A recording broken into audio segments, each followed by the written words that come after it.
Further delay, I would like to hand over the microphone to your presenter. Stephen, you have the floor. Excellent. Can you hear me okay? All right. I'll assume we're good. So let's have everybody go ahead and turn your feedback back to green. That way I know you guys can hear me okay and that we are good to go. Excellent. All right. Well, good morning, everyone. My name is Stephen Rose. I am the worldwide community manager for IT Pros for the Windows commercial team. I oversee all of our content and messaging and outreach and social media for the Windows commercial team, basically meaning the folks who sell to IT pros and businesses as opposed to our consumer team. If you have any questions or you would like to follow up with me, I'm going to give you both my email address, which is stephen.rose@microsoft.com, and my Twitter handle. That is my personal Twitter feed, and that is Stephen L. Rose, and that's one of the best ways to send questions to me. Kind of follow what we're doing here at Microsoft as we launch and continue to launch Windows 8 over the next year and continue to support our community around Windows 7. So feel free to add me, and I will add you as well. So let's go ahead and let's jump into this.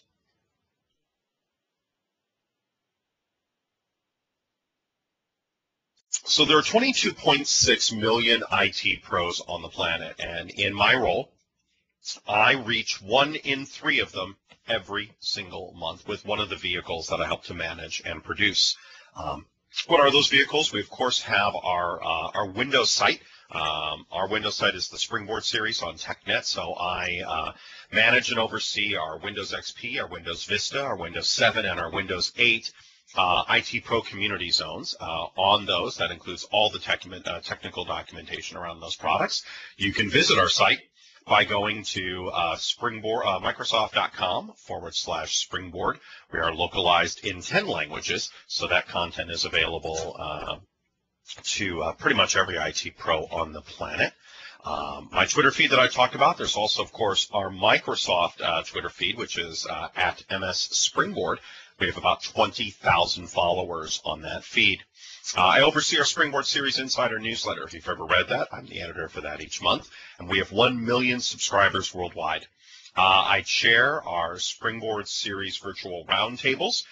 You can see a screenshot of that in the upper right-hand corner, and as you can see, that's been translated to Korean. I do our Get on the Bus tours, which have been through Europe, Canada, United States, South America, our Springboard Series tours. So if you've ever come and seen us live on one of those, I've been one of the speakers on that.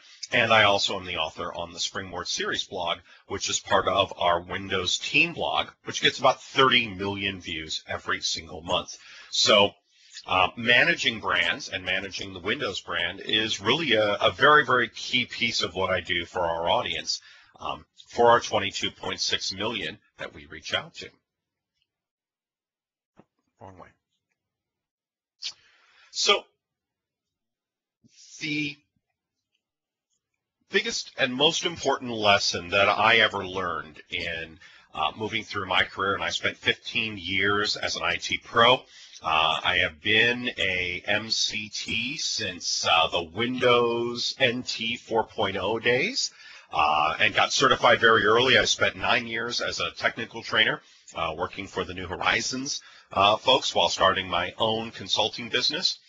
Raised a very, very successful consulting business in the 15 years that I did that, and then was at one point asked by Microsoft to come up here and come head up IT Pro Community about 3.5, 4 years ago, because it was an area that was dramatically growing, and we were looking to come in. And in one of my first discussions was very much about the work that I was doing and what I had done on a local level, both in Southern California and throughout the Southwest of the United States, to reach our audiences and how we were going to, connect with them and move out, and then how I was going to scale.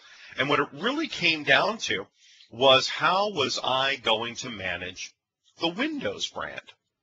But what was really important, what was getting me in the door, was how I had managed and built my own personal brand, which is what allowed me to get in through the door and even be looked at. And this presentation is really about the brand of you, understanding that each one of you is a brand and that you are responsible for your brand management. So if we take a look at really who you are, it is important to understand that each one of us is a brand. A brand is a name or a trademark or a product or a manufacturer which is identified by its name. Also sometimes referred to as a distinctive type of something. But a brand is what you are recognizable for and as and by.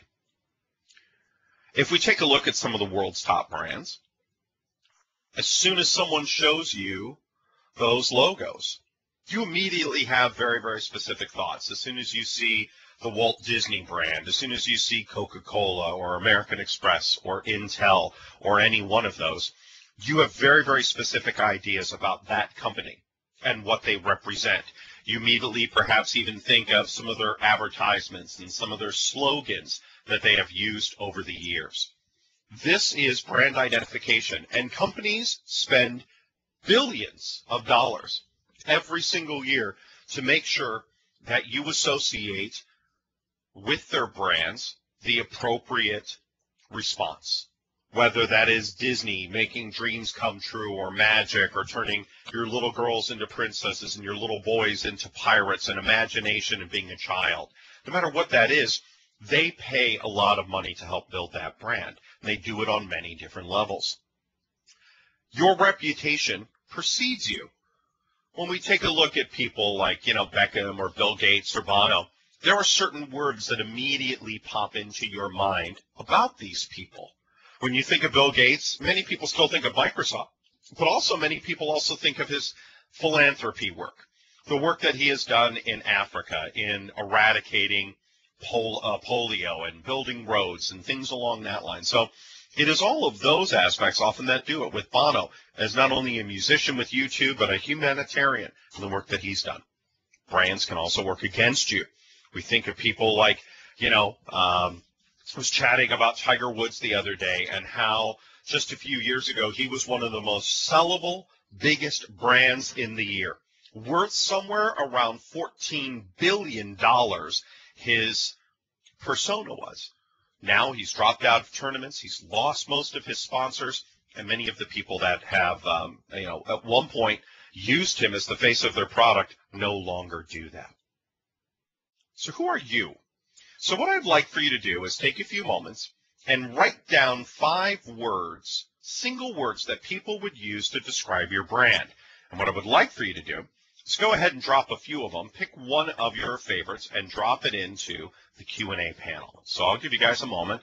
Think of 5 words and write 1 or 2 of them and drop them into the Q&A panel. And we'll take a look at some of the ones that you guys have.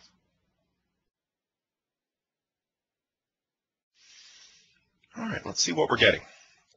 Reliable, dedication, sincere, ASP.NET developer, Microsoft student partner, vegan nurse engineer, creative, technologist, author.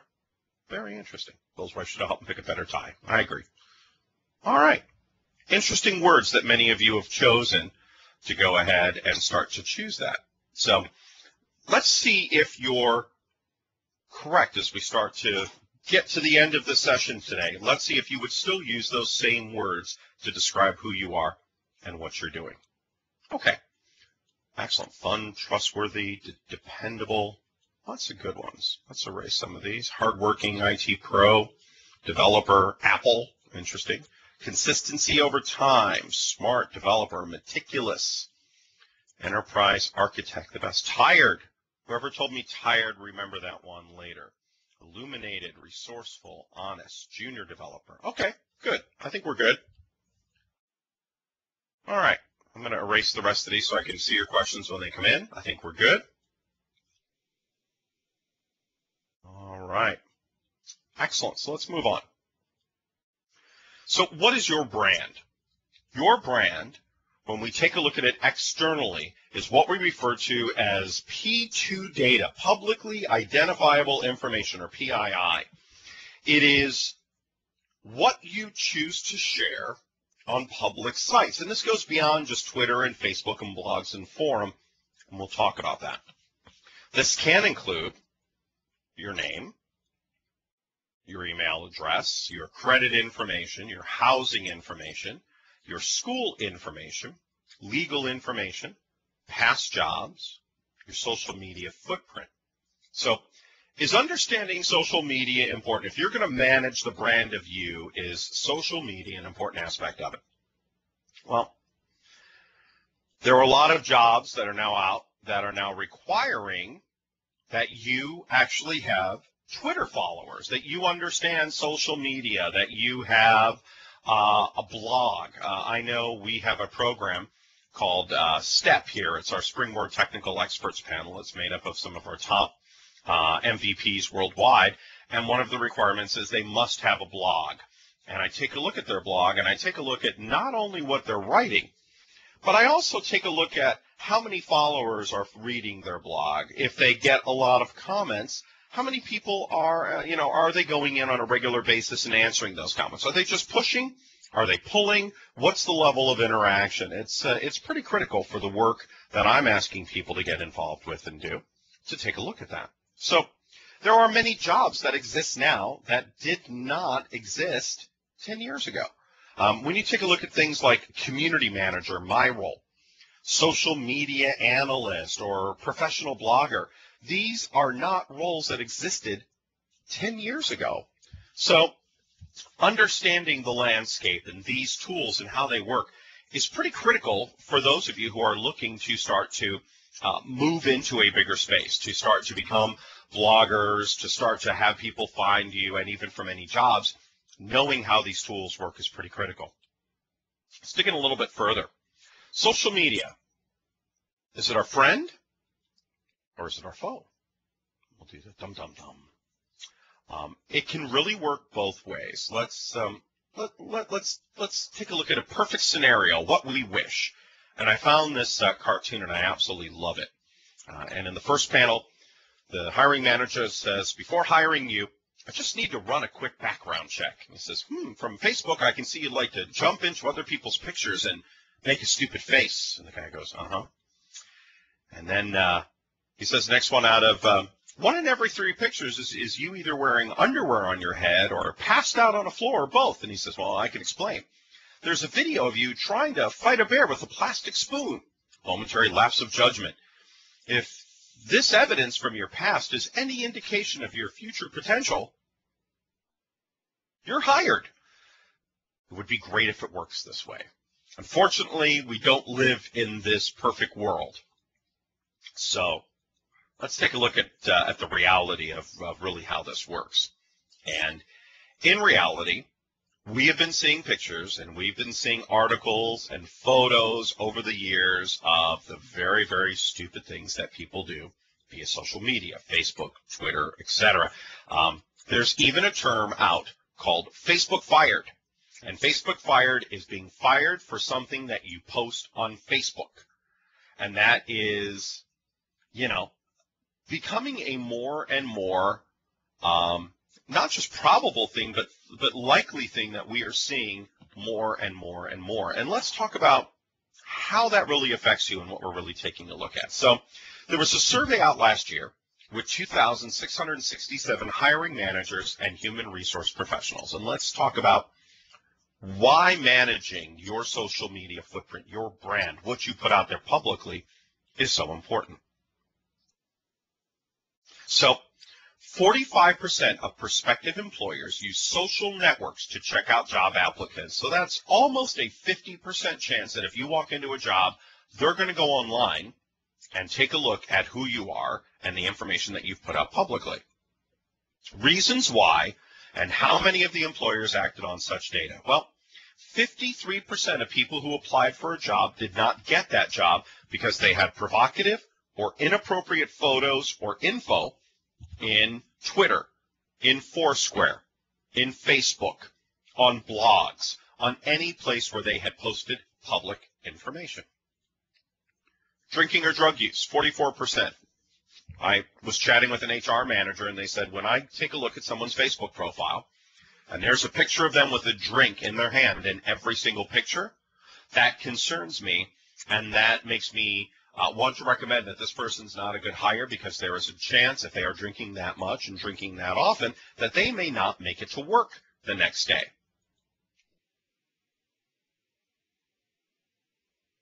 Bad-mouthing previous employee, colleague, or client is 35%. Poor communication skills. That's another 29% right there. We have a question. Did you find it useful to filter out country nations not having your P2P profile viewable? I always like that out countries, nations like China, Estonia, and India, just to name a few. It's very difficult to do. If you go out to Google, if you go to Bing, if you go to these various search engines, and you do a search, what you find could be available everywhere. Now, yes, this can change by country, and there are laws in certain countries that prohibit employers. But for this, for what we're talking about here, I am kind of being North America specific. That is the United States and Canada. But there are some countries, especially when you get up into the Netherlands, Sweden, Finland, where this is taken at a much higher level, more important level. And there are other countries where they filter some of this information where it may not be as important. So that can be, move in some different directions on that level. So that is a very good question. I'll get through the slide. I'll answer a few more in a moment. Discriminatory comments for 26%. People have lied about their qualifications, made 24%. And leaked confidential info from a job, 20%. 35% of employees who did surf social nets reported rejecting a candidate thanks to data that they found there. But wait, is this all bad? And not necessarily. I'll get into that in a moment. But companies data mine. If you have visited and posted information on forums about legal issues, drug problems, hang on one moment. I'm just going to turn off my instant message client so I don't get bothered. There we go. Potential drug problems, medical issues, work-related issues, family or marriage issues, mental health issues, pre-existing conditions. If your email that you use is attached to that, insurance companies, jobs can take a look and say, oh, you've posted that you had a drug problem for several years, and even though you went through rehab, you're high risk. If you put it out there and it's public, it's public. Now, is it all bad? Absolutely not. Reasons why social media and a social profile helped a company to choose an employee. 50% found that their profile provided a good feel for the candidate's personality and fit. That 39, that the profile supported candidates' professional qualifications. 38, that the candidate was very creative by looking at their blog and their interests in the things that they did. 35, candidates showed very solid communication skills in how they wrote and expressed themselves. 33%, that the candidate was well-rounded. 19%, other people posted good references about that candidate on something perhaps like LinkedIn. 15%, the candidate had received awards and accolades. So let's answer a few questions that we have here. What about those keep Facebook profiles private? That does make a big difference, is locking down the security of your Facebook profile, but the problem is that it's how your friend circle works, and we'll talk about that, but nobody's got 1,500 friends, and the problem is that if you start to go beyond a circle, and my personal rule is you don't get to be a friend of mine on Facebook unless you've had dinner with me, family, we know you personally, et cetera, et cetera, et cetera. That's just my rule, and that's how it works. This really limits my circle. The problem is if you have tons and tons and tons of friends and followers, then all of those people can see in. And if they friend other people, they become part of your circle, and they have opportunities to see your information. Also, things like Facebook can lock down and change their security features. Therefore, almost monthly, you need to go back in and see if that is the case. That's a great question, though. Could be a font thing. Absolutely. Good. Glad to hear it's better. How about fake profiles on social net? Fake profiles that you put up or fake profiles that other people put up? If it's fake profiles that you put up, yes, I know some people now use aliases for their Facebook profile, but the question is, great. Are you doing then so many things that you don't want people to follow your Facebook, your Twitter, etc.? What are you doing? And at some point that will come to light. And if people go to find out things about you and you're applying for some sort of job that leverages social media and they can't find anything about you, how good are you at promoting yourself and what you do? If you go in and you search Stephen Rose, Stephen with a PH, Rose, and Microsoft, you'll see 13, 14 pages on all of the various things and events that I have done. I monitor that closely, but I want that out there because that helps me to build my brand and make my brand more valuable. So I hope that answers your question. It's better to keep your profile set to private. We've answered that. Your orange bullets are not readable. It could be a font issue, so I apologize. The problem with the approach of searching for people online, people impersonating you. Well, why are people impersonating you? Do you have a lot of people impersonating you, and if so, why? What are you doing or what's going on? I'm not talking about Bill Gates level of people impersonating. I'm talking about you. And the chance that people are impersonating you is low. I had one person impersonating me. I found him. I went to Facebook and said, look, this person's using my picture. They're not me. Please remove this. And I did it. In Twitter, you can actually get at what's called an authenticated profile where it proves that you are you. And you say, hi, this is the official feed for XYZ. So there are ways to do that. Yes, privacy in Facebook, absolutely changing the security features. So absolutely. Oops. Sorry. Let me continue going through.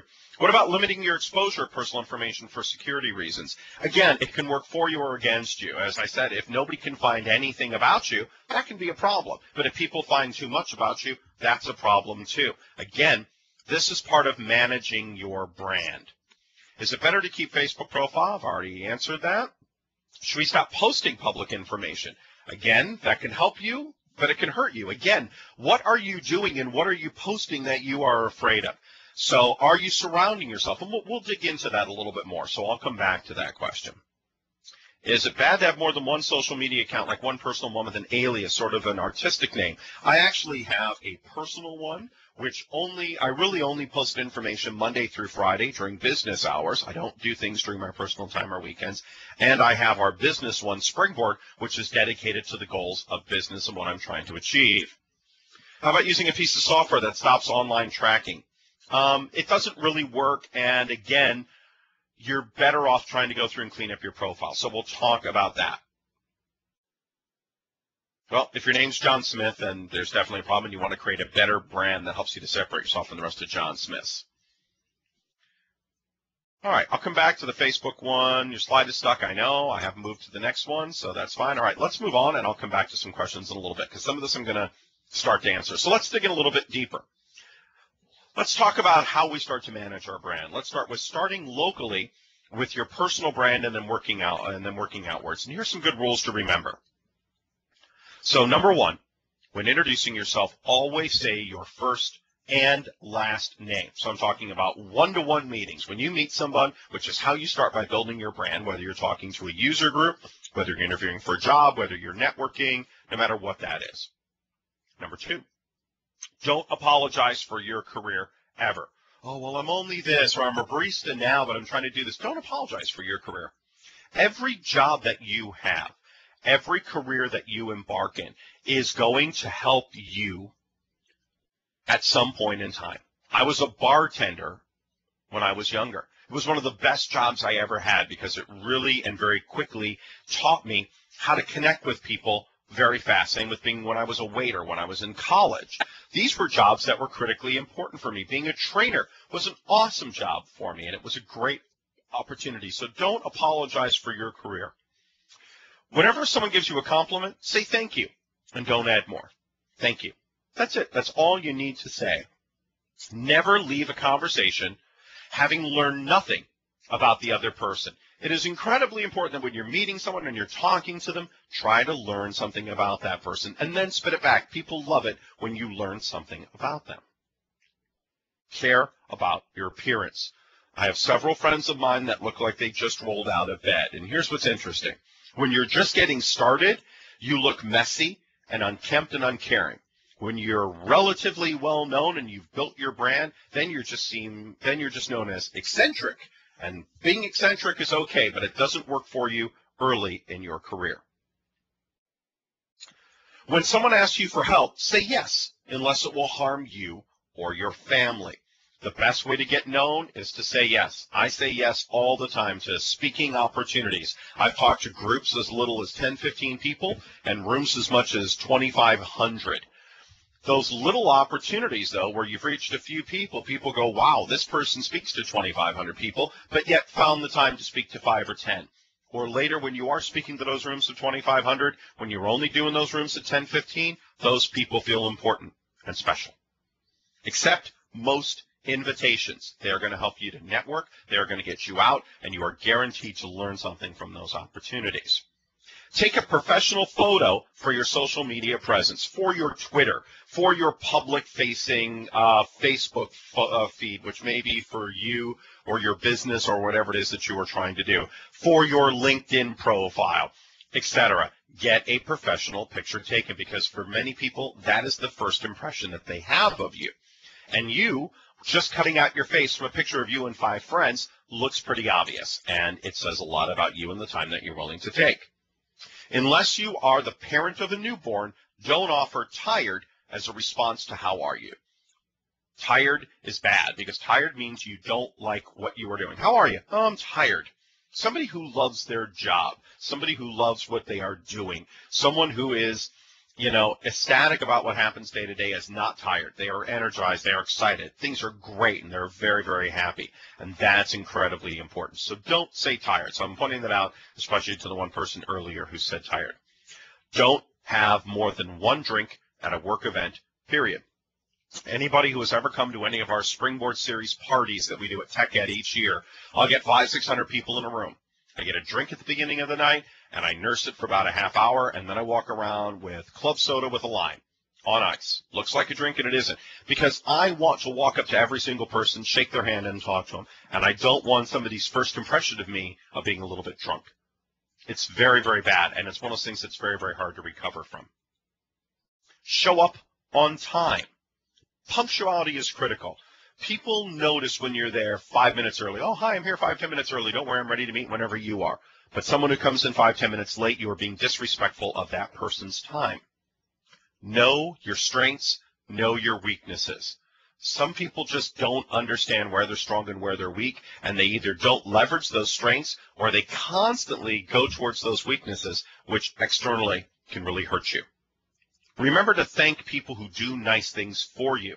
If someone helps you, if someone gives you an opportunity, whatever that is, thank those people. It goes a long way. And if I do something nice for 5 people and the one person emails me or sends me a card or does something, I remember that. And next time I have an opportunity, I'm going to put that person near the top of the list because they were appreciative of the opportunity that I gave them. When you mess up, apologize right away in person or by phone. Don't text. Don't send an email. Go find that person or call them. There is a level of personal accountability that comes with that. Nothing pisses me off more than someone who apologizes by an email rather than picking up the phone. It seems cowardly and like you're hiding behind something. Expect that things will go well for you. Expect if you're doing an interview that you will get that job. Expect if you are doing a user group, or expect if you are writing a blog that you will get traffic and that you should continue at it. Expect that things will go well for you. Positive attitude is a key part of it. You can keep putting in questions, so I'll come back to them in a few moments. I want to dig in a little bit deeper on some of the social media resources, and then I'll take some time to answer questions. So it's time to take it to the next level. This is one of the most important slides as you start to think about, I want to go ahead and start a blog. I want to do a Twitter feed. I'm going to start a group on LinkedIn. I'm going to start a user group, whatever that is, however you're looking to expand your network. What do you want to say? I know people that start blogs with no idea what they want to say. I'm going to start a blog. Great. What do you want to say? And they have no clue what it is that they want to say. And how will you say it? Why are you saying this? And why are you the best person to say this? It's not that you've got to prove that you are the best person to talk about, I don't know, collecting stamps. It's you need to tell your audience, hi, I may not be the biggest stamp collector in the world, the most impressive, the richest, but you know what? I have a unique spin on stamp collecting. I do it while standing on my head, and I actually go to the countries where I collect the stamps from. So unlike people who have people send things to them, I actually travel to those countries, I buy those stamps, and I do it. Oh, interesting. Okay, this is what makes that person better or different. What if you're going to do something, do it better or different. If not, you are guaranteeing that you'll be number two. I can't tell you how many times I've met people. Oh, we're just like Amazon. Well, then you're ensuring that Amazon is number one, and the best you will ever be is number two. Don't do something just like this person, this company. What are you going to do that makes your blog, your Twitter feed, your newsletter, your live user groups, your resume, your appearance, whatever that is, what are you going to do to make it better or different than the people that you are competing against? Can you be objective? Can you take a look at something and put your personal feelings and bias aside and be objective? Step back and say, here's what's good and here's what is bad. And how do you keep people coming back? It's great to do anything, but how do you make it where people keep coming back over and over again to read or see what you've written or done? It's also important that you're not a one-trick pony. I've had people say many times, well, I'm specializing. Well, that's great, but if you're only talking about the same thing over and over and over again, why then should people come and regularly check out what it is that you are doing? So what are you doing to separate yourself from that? Where to start? Blogs, Facebook, Twitter, Foursquare, and I'll jump into some of these. Let's answer a few more questions. So, is it better to use LinkedIn for professional and Facebook for personal? I think it depends on what your goals are. I think LinkedIn is a great place to start, but people think if you have a LinkedIn profile, you're going to get a job. Yes, many people do search LinkedIn, but it is not at all. I use it to more as a way for people that I have worked with to write nice things about me, and I've asked people to write things, but I also limit it. LinkedIn is a good place to start, but people go, I'm up on LinkedIn, and I posted a few job things, and that's it. So it's good. Facebook, it depends. Facebook is fine for personal, but if you are selling yourself, and people are going to come to your Facebook profile, and if they're able to find it publicly, that's what they're going to take a look at. So I think that's a question which really is, what is your goal, and what are you looking to achieve? And that's going to become a key part of it. Are achievements mentioned in social media profile affect us in an employee's view? Absolutely. I think when you say, 3-time award winner, salesperson of the year, leader of this user groups, these are my certifications, things like that, absolutely, those help to build and give you more credibility. Again, for those of you that are having problems trying to see slides, it is probably the local font or language that you're using. Unfortunately, there's nothing I can do to change that or affect that. Do you document every speaking engagement, training seminar on a resume or LinkedIn? I do not at this point in my life, but I think earlier I did. But that was when I spoke at a major event. If I was speaking at TechEd, MMS, one of the major trade shows in my industry, if I was a keynote speaker, an event like this, keynote at the MCCC conference 2 years in a row, something like that, absolutely. I think that there are great opportunities, but if you're doing them every week or you're doing 5 a month, then that just gets repetitive. So I think it's important that you push out the critical ones that are really important. I know in my other section I'll put in some of the top awards I've won. Won a humanitarian award, 3 times, top technical speaker at TechEd MMS from this year to this year. So I think it really depends on, are they events that people know or that they don't? If it's something that no one knows, it's okay to make a small mention of it, but they're not going to understand the magnitude of it. It's great about tired. I'm getting tired of being turned down for work, so I am working. So yes, I am tired, but I get your point. Okay, excellent. How to start a conversation with strangers, other project colleagues. I think that's a great question, and I think it sits down, and I do that all the time. Hi, welcome to room. Let's go around the room and introduce ourselves, and everybody does. And then the goal is everybody has a common goal. When you are meeting with strangers, especially if they're in your industry and trying to do things, there is going to be something that helps you to connect. I often find when I was doing interviews, I would look around the room and try to find something that gave me a clue about something that person was passionate about. By looking at their family photos, memorabilia, things in their office, I could tell a lot and say, hey, I could see you're a big fan of Hockey. I love hockey. I'm a huge Chicago Blackhawks fan. I'm a Vancouver fan. Yeah, boy, we have a lot of history going back and forth, et cetera. So it's a great way to sort of start that. So look for clues that help you to build that connection. You are very welcome for the presentation. We're not done yet. We still have a lot to go. If you don't use Twitter, is that really bad? I don't think it's good or bad. I think it depends on what your goals are. If you are looking to build your social media footprint, if you're looking to be seen as an expert, Twitter is becoming a major way of connecting and communicating with people. Most companies now actually go out to Twitter, and if you mention, let's say, Time Warner Cable or Comcast, Comcast sucks. You'll find, or I'm really pissed off at Comcast, had this problem with this, you'll find that a Comcast representative will often say, hey, I saw your Twitter. How can we help? It's becoming a critical way of talking with people and sharing. When I tour, I use it to use it as part of Foursquare for, hey, we're going to do a meetup here tonight, or I'm here if you're close, I want to meet you type of things, or I'm at Tech Ed and I'm in this hall. I use it as a way for people to ask me questions, to connect with me, and for me to share things that I find interesting that other people will as well. And if I start to share enough things that are interesting for people, they want to follow me. This helps me to build my brand, and when I'm trying to drive people to my blogs, to my newsletter, etc., I have a healthy audience in which to do that. So I think it really depends on your end goals. All right, a few more questions, and then I'll get back to this. What are the best entry-level certifications to obtain during high school? Getting an MCP, passing one Microsoft exam, I think is a great place to start. I think what's really important in high school, is that that you have a job. Having a job is really critical, and having experience, and then, of course, getting an internship. And most people realize that an internship is probably not going to be paid.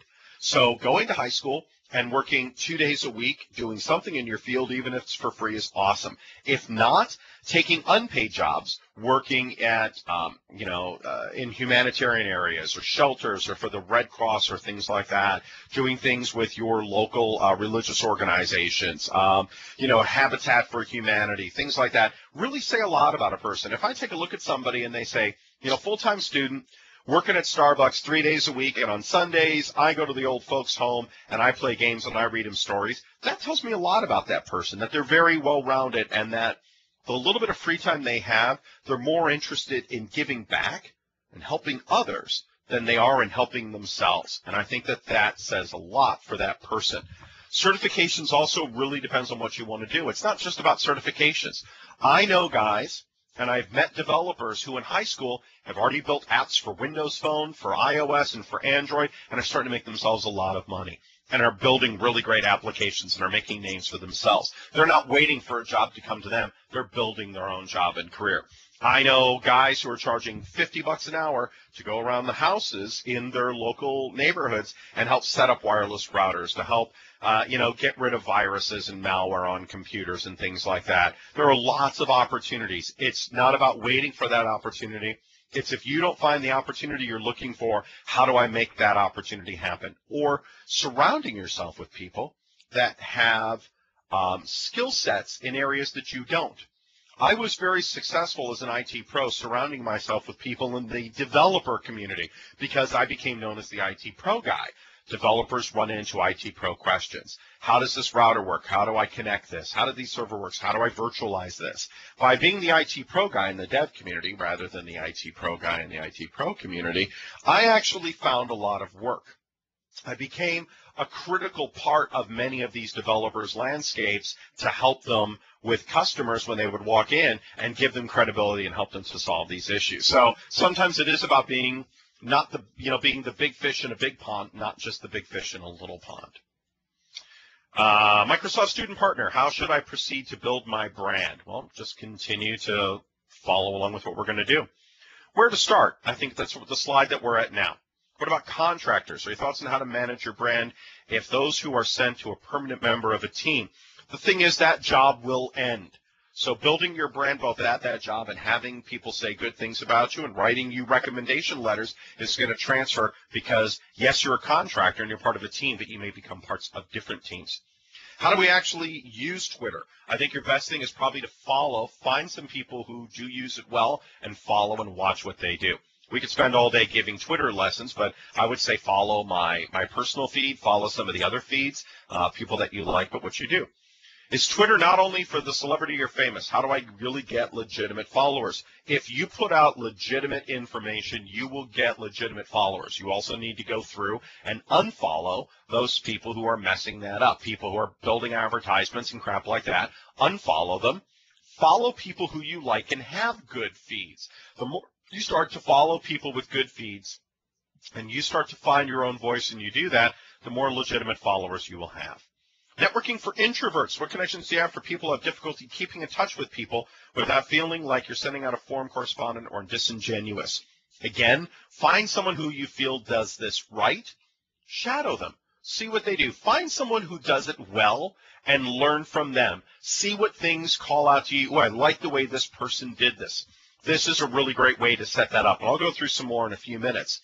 That's a good idea and probably a great way to do is to learn from others. My MTA exam is also entry level for high school students, might only be for college though, okay? I'm going to answer 2 or 3 more, then I'm going to go back to my deck. How do we balance overexposure of social media in our lives? I agree. I'll cover that in just a few moments. All right, I'm going to go back into this deck and talk about more. I'm going to dig into some of these areas a little bit deeper. So, again, look not only for the things that we know, but trade shows, internships, press opportunities, mentorships, tag-along, and networking. So let's take a look at the individual areas. Let's start with what makes a good blog. Take a moment, think about blogs that you've read and what made that blog good and what didn't make that blog good. And we'll talk about that in just a moment, but let's dig into that a little bit deeper. So take a moment, kind of think about it.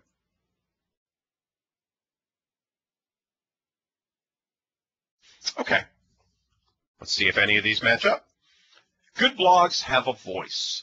By that meaning, you can actually see the person come through on that. You see their personality.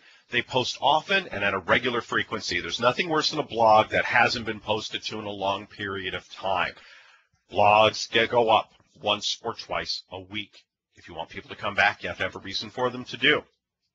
Good blog posts are made of paragraphs. I've seen ones that are a gigantic long run-on sentence or just a few words. Feeling crappy today. Had a good day.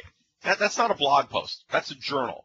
Journals are something you do for yourself. Blogs are something you're looking to share with other people and to be seen as a voice of authority. Focus on a topic or area. Don't jump around. If everyone else reported on it, put a really good spin on it or ignore it. I hate nothing more than people who just repost other people's blog posts or comments.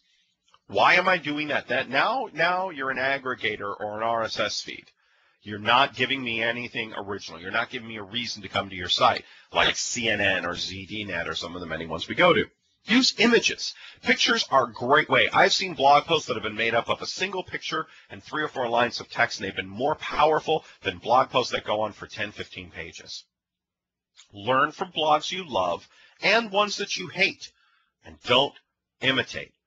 Find what you love, find what you hate, and try to kind of find your own. So that's some good advice around blogs. And, of course, minimize your personal life. Your personal life should not be part of your blog. Again, if it is, then it's a journal, not a blog, and that's probably not something you want to share publicly. Become the expert voice. Find something that you know more than other people. Find an angle where you have more personal experience or more to offer to that, and dig in there. What makes a good microblogging or Twitter? Well, people don't care what you had for lunch, where you ate it, or what you paid for it. A good microblog becomes sort of a key RSS feed supporting your career or hobbies. It's great to say, read this great article today, just met with, James, and he was talking about this. Thinking about doing this. Does anybody have any suggestions on what is a great place for me to start or a good blog for me to read? It's also a way for you to connect. And Twitter really goes back and forth. It should give you insight into a person that you want to get to know. And you can create a business or and separate your personal feed, and you can also build a relationship with your followers using things like twit polls and open questions. I had a really great experience where I was following someone on Twitter, and when I met them in real life, I said, hey, I saw that you just went to Egypt and you did this and this. How was it? We spent an hour talking, and I built a good relationship with that person, and now a very good friend of mine. And this person's relatively well known by following their Twitter feed and watching what they were doing and have something to talk about them. People love to talk about themselves more than they like to talk about you. Facebook, aka your Next, employers' first impression. Limit your friends. No one has 1,800 good friends. You don't. Stick with people who reflect the best in you. If there are people who they are drinking, they are smoking, they represent the type of thing. So even though it's not you, they do, and you interact with them, it will be guilt by association. It's not fair. It's just how it works. And if you have someone who does not reflect you, say, look, I'm sorry, but all the pictures of you drinking and smoking and making gang signs and all this other stuff, it's kind of hurting. So I need to remove you as a Facebook friend for now. I'm still your friend, but I can't have you on Facebook because employers are going to see it, and it gives the wrong impression. Crank up the privacy in Facebook. I think that's a really critical, good first step. Limit your profile to friends only. Don't let people find you publicly. Limit who can join you, who can find you, who can be friends with you. Get off the games. I see people where even though it's private or semi-private, they're on games. They're playing this game and that game and this game and that game. It doesn't look good if you have a full-time job, but yet you were on games at 2:30 in the afternoon. I don't care if you're just doing it on your break. It doesn't look good. Watch your language. If you want to see a great example of things never to do on Facebook, go to a site called Lamebook. I'll tell you right now, it's definitely not safe for work, but you can see the incredibly stupid things that people do on Facebook. Moderate your photos. If there are, and remember, it's not just the photos that you're posting, but if someone else, one of your friends takes a photo of you, so you're going, I don't have any photos of me drinking, but your friends have taken photos of you drinking and they've tagged you in it. Now there's a photo. Now there's a bunch of photos of you drinking. So again, by moderating who's your friend and how they find you and how they work with you, that becomes pretty critical. And create a circle of friends who are going to help you to build your brand. Again, if they're dragging you down, if they're not helping, these are not the type of people you want to have on Facebook. And you need to tell them, I'm sorry, I'm trying to get a job, I'm trying to build my brand, I'm trying to do this, and all these pictures that you're putting up and all these things that you're saying are not helping, I have to remove you from Facebook, and I'm sorry. It doesn't mean we're not friends, it just means I can't have you on Facebook anymore. Don't talk about your coworkers or your job. It will come back to you at some point. LinkedIn. Work with a seasoned resume writer. Nothing says don't hire me more than a poorly written resume. So if you're going to post your resume publicly, go spend the $150 and work with a seasoned resume writer. They're the ones who say you weren't a trash collector, you were a sanitation engineer. But they can take things that you do not think seriously that are experience and that will help you to really make a big difference. They can absolutely do that. LinkedIn groups, don't reach out to people you only met for 30 seconds. I hate it when I met somebody for 30 seconds and you say, hey, can I add you to my LinkedIn group? No. I don't know you. You don't get to be my friend on LinkedIn. It's that simple. So really wait till the appropriate time. Ask if you can be a part of their network when you meet them and work within the groups. I'm going to do one or two more slides and then I'll answer some more questions. Where do you start? I get this biggest question. Where do I start? I'm in high school. How do I figure out what I want to be when I grow up or what I want to do for the rest of my life? Or I'm unhappy with my job and I want to change jobs. What do I want to do? Well, I ask these simple 6 questions. What makes you happy? If you could do something for free and get paid for doing it, what would that be? What blogs do you read? What are your hobbies? What are your passions? And what motivates you? Those are some of the key areas to sort of take a look at and to move through. Right. Everyone's an expert at something. If you can find a publication and submit, awesome. Reach out to your readers. Connect via Twitter and other tools. And network.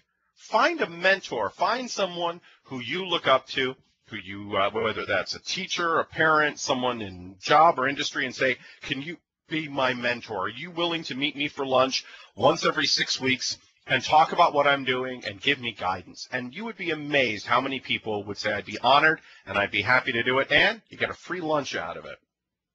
Attend local user groups and network opportunities. Do work for free. Don't say, well, if I'm not getting paid, I can't afford to do it. I did a lot of free work, and it ended up turning into my job that I have today. Attend conferences and trade shows. Get an internship. You are never too old. Connections are king. All right. Let's answer some questions. I know we only have a few minutes left, so let's go through some. I'm going to scroll down to the bottom, and I'm going to work my way up. I see that a lot of Facebook. I see that a lot in Facebook friends. That's why I have a personal and professional Facebook, also with different profile pictures and a nickname that only my friends know. A lot of people are doing that, and that's very correct. How important are the prizes won at IT contest to an employer? Do they count? Can you mention in your CV? I think it depends on the type of contest and things, but if you lack experience saying, hey, I've won these awards, I've taken these exams, things like that, I think they become critical until the experience you has outweighs that. So I think find a good balance, but awards and accolades you've gotten are a good way to shore up some weaknesses that you may have in your resume. If I like coding but hate writing, I thought when I finished papers and thesis for grad school, should I cut off my nieces and nephews because they're young and stupid? This is the format I use to try to encourage them to rise above. Absolutely. I think you hit it on the head. What if you like coding but hate writing?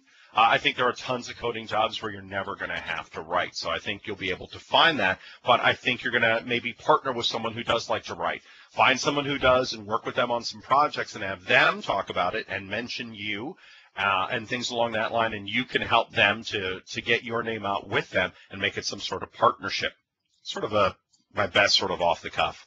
How about playing games on the internet? I think that's fine as long as you're not using your real name or address with them. How about the best way to manage all of this? Sure, there are tools like Seismic and TweetDeck and social media. I said, how do you manage your postings on all these different profiles and outlets and still get some work done? I set aside time in my day to do these. I set aside an hour or two to write a blog post every week. I set aside 30 minutes a day to go on to Twitter and respond. But I really look at direct messages and mentions and things like that. I don't sit there and read through everybody else's Twitter. I don't have that kind of time with the amount of followers that I have. I think you have to look at this as being as important as your job because it is part of your job. You just need to say, Monday is blog day. Tuesday and Thursday and Wednesday. I'm going to spend 30 minutes and go on Twitter and answer people and follow stuff. Also, every morning, I get up an hour early so I can go through and read other people's blogs. I read Mary Jo Foley's. I know Ed Bott very well. I know Paul Thurrott. I get up and I read their blogs. What are they saying? What are they talking about? I spend a good hour of my morning over coffee doing that. So when I come in that morning, things aren't a surprise to me, as well as the news, CNN and Tribune Herald and things like that. It becomes very important. People say, have you heard this? Yes, I did, and here's my thoughts, or here's a great article. Plus, I share that. By being one of the first people up in the morning, by seeing this stuff and sharing it, I get seen as that person of authority. Oh, that's a great article. I didn't realize that. Or, hey, 5 really great tips and tricks to do this. So you're going to have to schedule it. It has to become part of your daily ritual. We're not always able to find out if anyone has impersonated us and begin to display deviant behaviors. There's a seamless way to monitor these for impersonations. Again, I don't think you need to worry about that too much until you get to a point where you are relatively well known and your brand is worth something. And at that point in time, yes, there are ways to protect it. But I want to talk about getting to that point because until you get to that point, that's not something you really need to worry about as much. How do you get a good mentorship, let's say, in SharePoint development? For example, someone is a little seasoned in age and has been in the tech field for 10 years. I think you can reach out to any of your local user groups or to an MVP for SharePoint. There are tons. And say, hi, there's actually if you go to MVP awardees, it will list the local Microsoft most valuable professionals in all of the areas. You can go to SharePoint development. You can click, see if there are any in your country and reach out to them directly. Hi, my name is Carlos, and I'm interested in becoming a SharePoint developer. I would love to get a chance to chat with you. Can we meet for coffee and talk? And this is probably someone who's doing it for a living, who's talking to user groups. They'll tell you about their user group meetings. That's a great way to get started. Twitter here in India is not really a big hit for non-famous people. Is Twitter very essential for building a brand? Can Facebook be the only place? I think you want to be across multiple places. I think if you sit there and you try to do everything in one place, it gets very, very difficult. What you'll find is people will find you different ways. Some people, and Facebook, by the way, in IT, only 3% of all IT professionals use Facebook. People that are still using Windows XP with IE6 can't read Facebook. Facebook is overrated. I'll tell you that right now. I know people that spend all their time and money trying to build a big brand and profile on Facebook and wonder why they don't get seen or needed. You need to be little bits across multiple platforms. Facebook, Twitter, LinkedIn, your blog, but your public appearance, you physically meeting people, you doing virtual events, you doing physical events is what is going to start to turn the tide. The more people see your face in different places or your voice in different places will make the difference. Don't sit there and dump $5,000 and all your time into Facebook and wonder why no one finds you when there are almost 1 billion people a day using it, and every product under the sun is being advertised there. You want to diversify, much like you do with a portfolio. How much time do I have left, moderators? Are we going until 9:30 or do we go until 10? Just trying to understand how much time I have left. I'm not sure. I'll continue to ask questions until they boot me. Out of curiosity, how many hours a day do you spend in marketing my personal brand? I spend no time.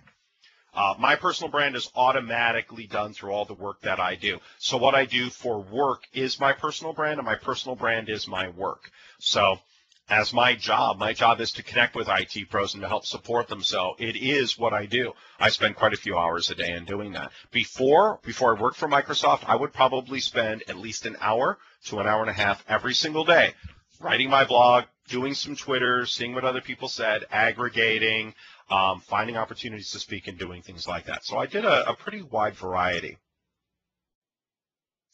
All right. I was asked to make a Windows Phone app to be accepted as an MSP. Any ideas on how I can grab their attention and what my app should include? I think the first thing to go out and take a look at, again, go to that. What can I do that's better or different than what's out there? I think if you take a look at a lot of the, what are some of the most popular, iOS apps and Android apps, and why are they popular?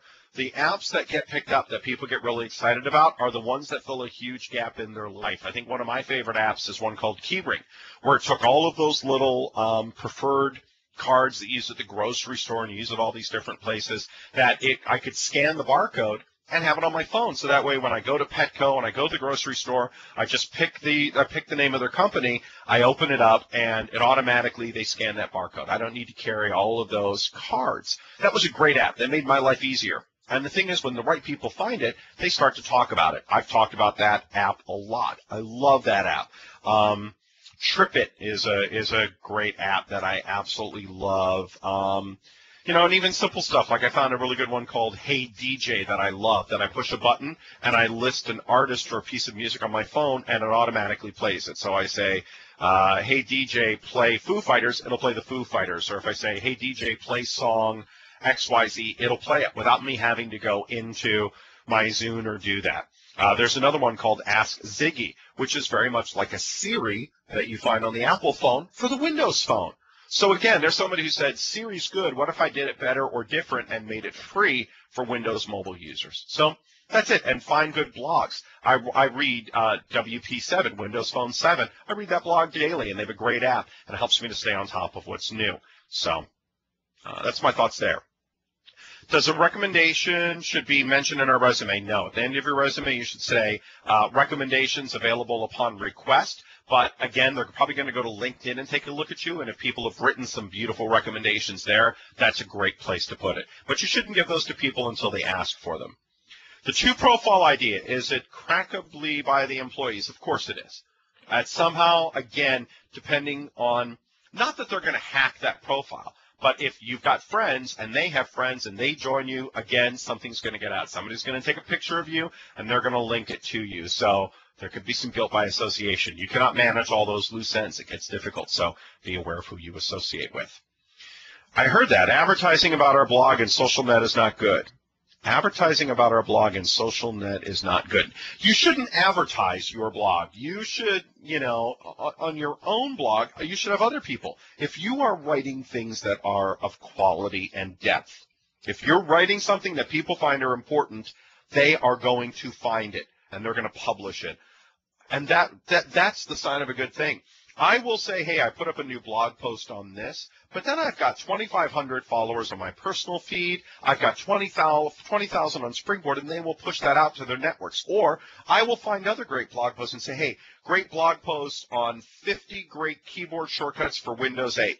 This really helped me this week.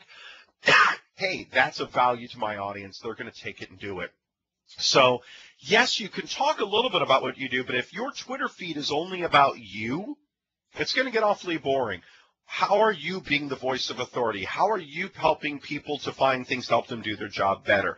Again, my role is to help people with Windows. So when I find great blog posts on Windows, I will share those with my audience. Therefore, people know that if they follow me, they're not only going to learn a lot about me, they're going to find some great tips and tricks to help them be better at what they do within that area. Best way to find a mentor, looking for one now in Chicago. I grew up in Chicago. There are 2 or 3 great user groups in Chicago. There are 2 that specifically meet at the Microsoft office. That would be a great way to start to meet with some folks who are out there. So those are in downtown Chicago. I know one of them. The other one is out in, God, I can't remember. But again, what I would do is I would search Chicago IT Pro user groups, developer user groups, and start to find some folks and find the people who definitely look like the leaders. When you find the people who look like the leaders, the ones who are well connected, the ones who everybody seems to go to, those are the people to make friends with, and then say, hey, I'm looking for a mentor. Would you be willing to help? Just starting out on Twitter, and all the good names are taken. Do you have any advice for getting a name? Use your name with a variation of numbers or something after it. Just keep trying. Mine is Stephen L. Rose, but if I couldn't find it, I would do Stephen L. Rose 66, Stephen L. Rose 01, things like that. That would make it easier for people to find me, and some number that helps to make sense. So go for that. Try not to be too cute. Stick with things that make sense and that are good and easy to find. Do they have those for MCTIP server admins? I'm not quite sure what you're asking what they have. So I think if you're asking about MVPs, they have MVPs for server that absolutely that you can track and that you can reach out to.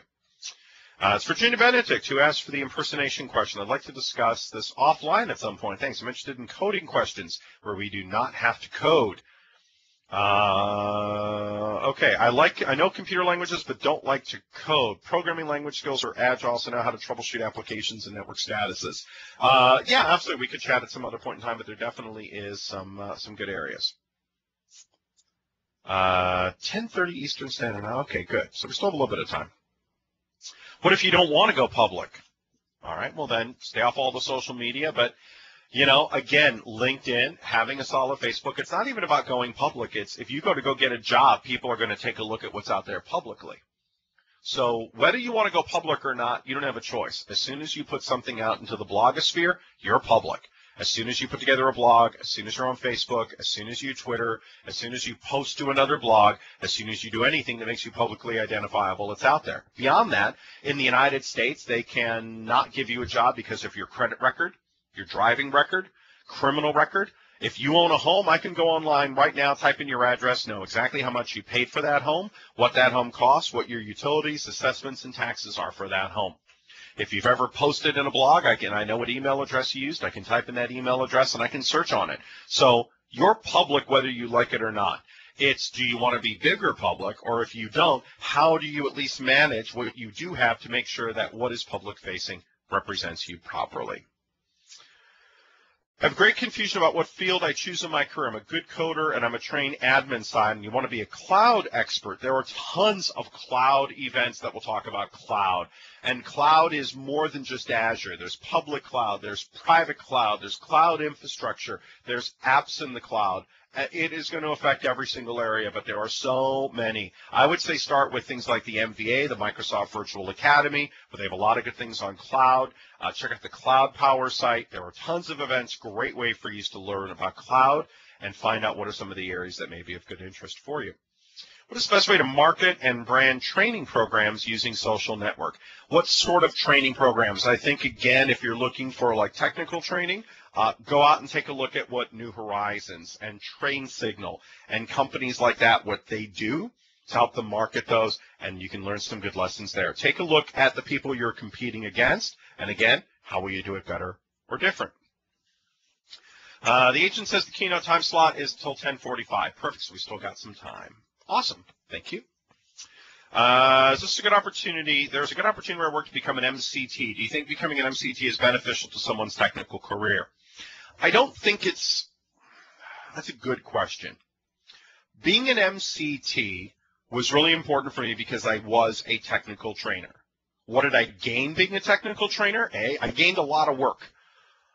Standing in front of a room and talking about how to, teaching the MCSE or teaching MCTIP absolutely says that you're an expert in this area. And a lot of people would say, hey, we're having problems at my company. Would you be willing to come in and come look at this and come do it? I used it as a platform to start my own business, A. B, certification does matter. The number of certifications you have absolutely does resonate, some more than others, with employers. It doesn't mean, though, that you know anything. The best combination is certification plus some experience. Experience alone is good. Certification alone is good, but it's the guy who says, I have 3 years experience, plus I have these certifications, that often will get jobs over people with more experience. Why? Because you are up to date. I have guys that go, yeah, I got 15 years experience with Windows. Great. Do you know Server 2008 R2 and Windows 7? They go, no, I still manage a lot of Server 2003 Windows XP. I don't care if you got 15 years experience. I'm not hiring you to manage my Windows 7 network. I'll take the person who has 3 years experience with Windows 7 and is certified because they know more about my infrastructure and what I'm doing. So, again, keeping your knowledge current is pretty critical. Knowing how to develop apps for Windows Phone, because if you can develop apps for Windows Phone, you know how to develop apps for Windows 8. Knowing Windows 7, knowing Server 2008 R2, knowing a lot about Server 8, understanding ASP.NET, Java, and things like that are going to become critical. And again, show me. Great. Oh, I've done a ton of apps. Great. Show me some of your apps you've built. When you tell somebody, hey, go into Windows Phone Marketplace, go into the Apple Marketplace, go online here, take a look at this, and take a look at my app, it speaks volumes for you. It's absolutely a great way to do that. I'm going to hit a few more slides. I only have 3 or 4 more, and then I'm going to just answer questions for the rest of the time. So, where do you start? Get some good photos taken. Write your first few blog pieces and circulate them. Give them to some friends. What do you guys think about this? How does this do? And be willing to take that criticism honestly. Don't get hurt by what people say, and take it in good faith and move forward with it. Interview someone of note. Great way to get known is say, look, I'm doing a blog. I've done a few blog things. I'd like to interview you. Can I interview you? Absolutely. Now you are leveraging their name. I mean, I'll tell you, you interview someone like Mark Rusinovich, 20 minutes with Mark Rusinovich, you're going to get a lot of hits. Mark is very, very well known, and, that's a great way to sort of start that. Search yourself often. Do your name plus company, and see what's out there. See what's picking up and see what isn't. The stuff that gets picked up is things that people find interesting. And if you find that one blog post you wrote has gotten a lot of coverage and other ones don't, hey, this is an area of interest. What do I need to do more around that area? Police your public profiles as you start to get better known. Make sure you police those profiles and see what people are saying and doing. Build key relationships. Don't waste time. If you only have a limited amount of time, if you work a full-time job and you're, going to school full-time, you've got limited time. So if you're going to spend time with people in the industry or people of note, make it count. Don't just log time. I have people that have been trying this for 5 years. Well, who have you been with and what have you been doing? And you just find they're really just logging time. Well, I go to a user group meeting every week and I do this and that. But they're not really taking advantage of these opportunities in any way, shape, or form. Pardon me while I grab some water here for a second.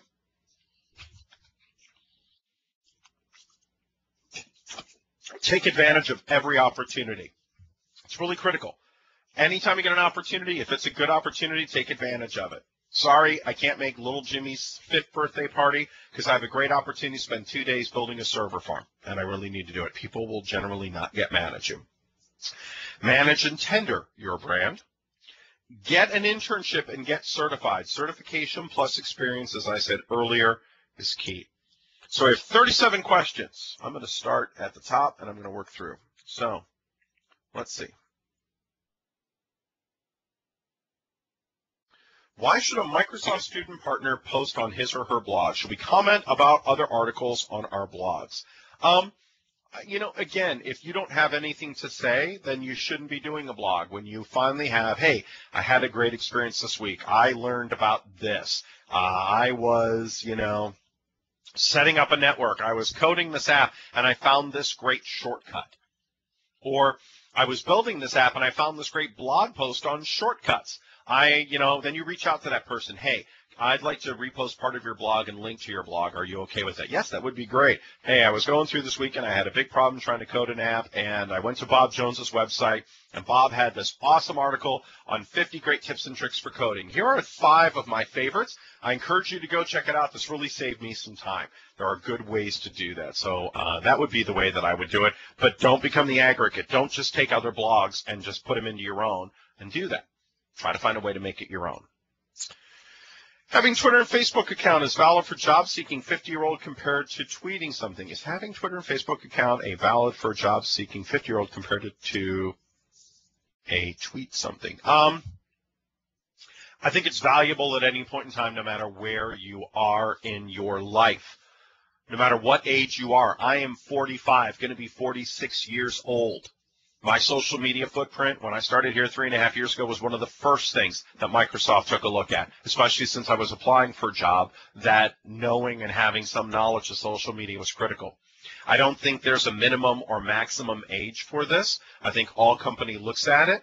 I think, though, that you need to do it smartly and really think about what you're doing and moving it forward. So I think it is absolutely as valid, and I think when you're older, I think you have a chance to say things showing off your depth and wisdom because you've done more, that you have more life experience, and you can write things that are much deeper. Volunteered for school district, 7 months. Got experience but no pay. Now I work for the government agency. Excellent. That's exactly what I was saying. Internships do make a difference, and volunteering, I know you're doing work for free, but it can really, really pay off for you in the long run. Does age make a difference? Young 20-year-olds compared to us older 50-year-olds. Let me tell you something. Until you get to 30, no one takes you seriously anyways. That's the hardest thing, is when you're under 30, you get that whole, you're new, you don't have any experience. The great thing about being younger is you're willing to work for less. I think the biggest strike that people have as you get older is the amount of money you want and the things you have to do. It's a lot harder to take those entry-level jobs for $55,000 a year when you're 50 than when you're 20. And that's got to be the problem, is where are you going to sacrifice? Are you willing to take a few steps back? I look at it this way. If the job is 50, would I rather hire someone who's 60 years old for $60,000 a year who brings 10, 15 years worth of experience, or hire someone who's only 20 with no experience?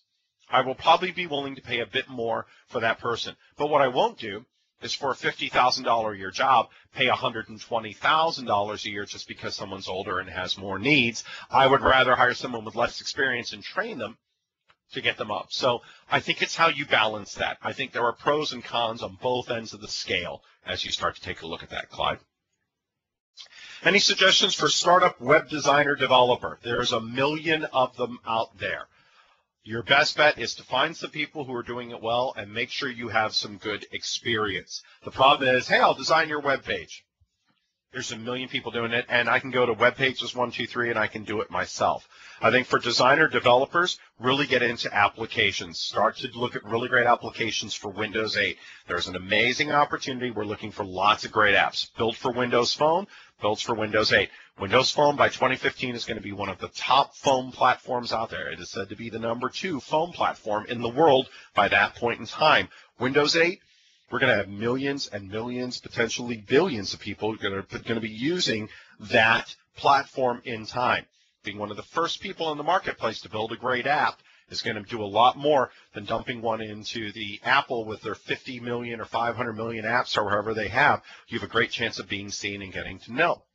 It's great to walk into a company and say, I had a guy who came in and said, hey, I want to build an app for you. I said, what have you done?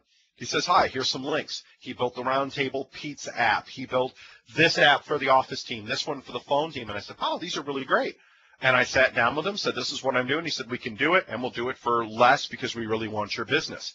They built my app for a quarter of the cost. If you go out to Phone Marketplace and you type in Springboard Series, you'll see our Springboard Series app.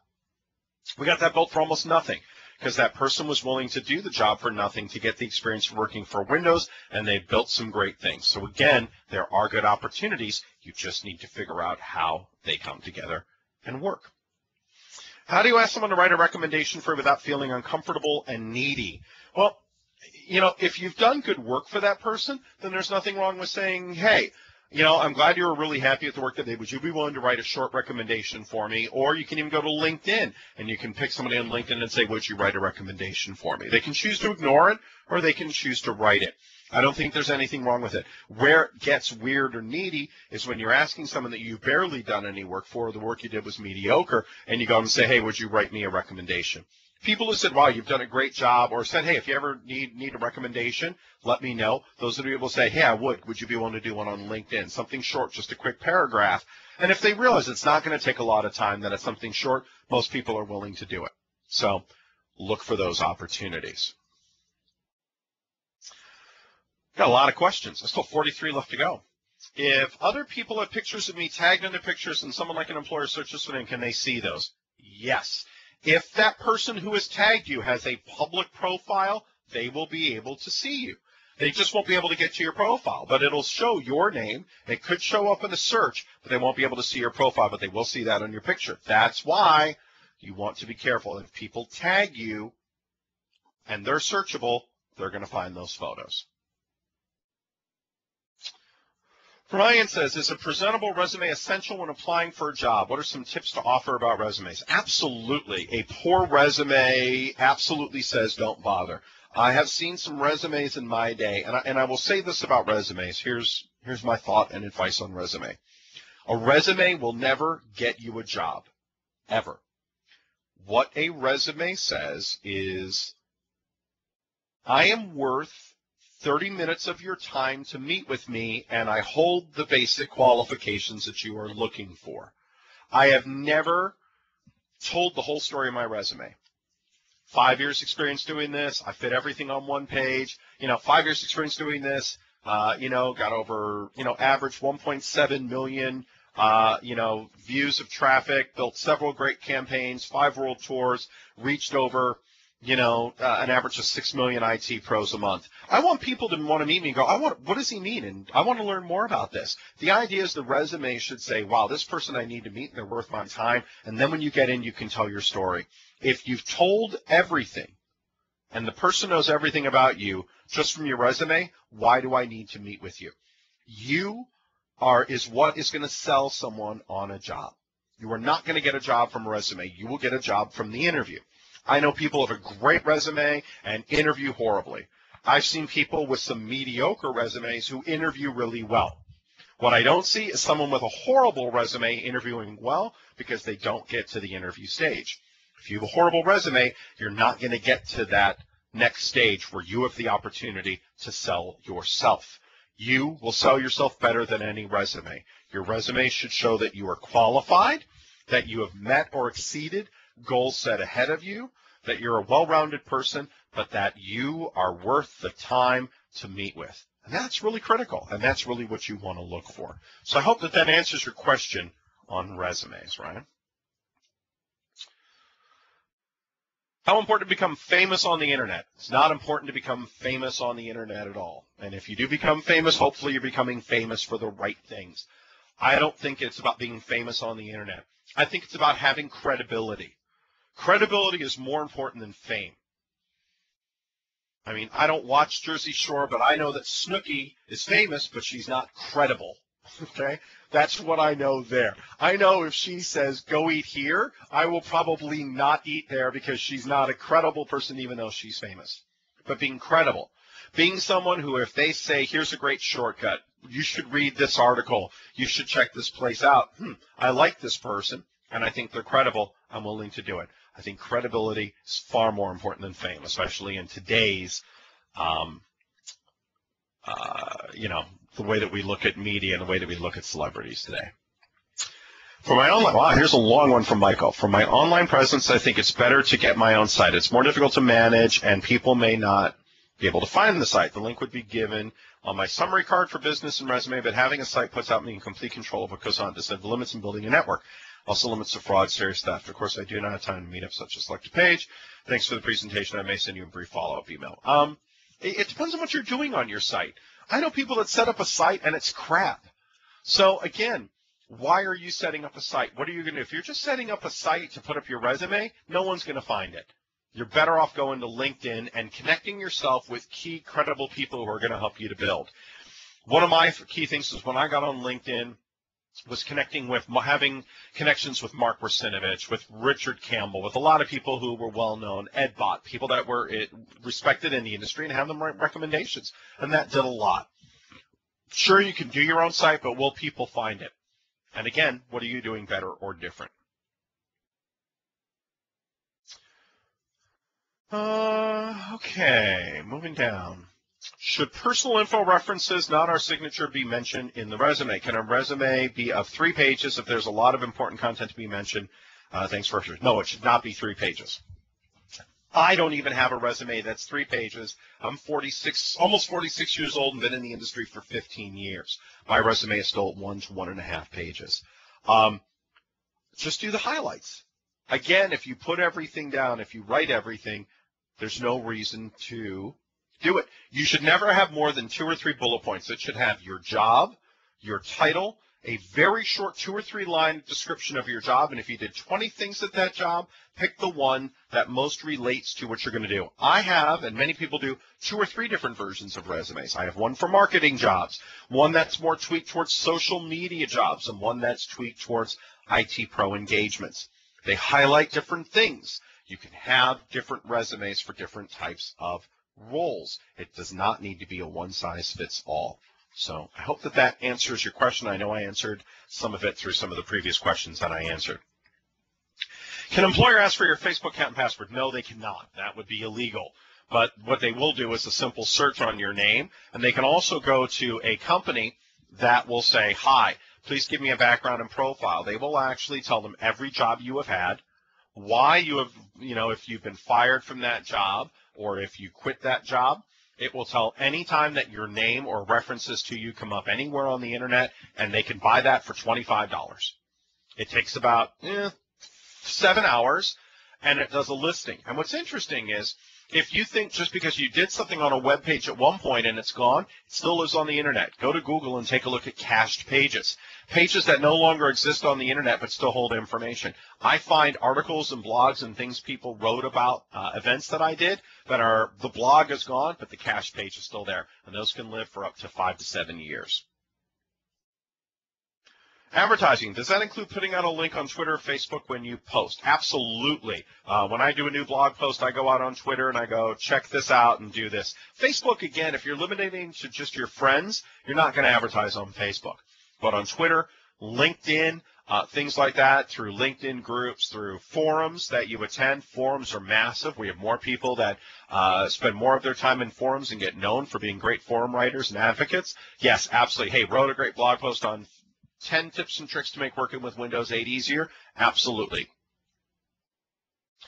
How far into a professional relationship do you want to ask for a recommendation? I think it's when, at what point have you given something back to that relationship, that you just haven't been a tag along or been there, but that you've actually given some value to that. I think when you get to a point where this person can speak in depth about you as a person and about the role that you're going after. So if you're applying for developer, that person can speak about you as a developer for 4 to 5 minutes. I think that's good. If they can't fill 4 to 5 minutes about the role that you're applying for and your experience towards it, then they're probably not ready to be a recommendation for you at that level. Then they're more of a character reference, but they're not really saying, they're saying you're a great person, and no matter what job you go after, you may be good, but they're not going to say, is this person right for this job and why are they better than others? Outside of why, on a personal level, they may not be able to do it at a business level.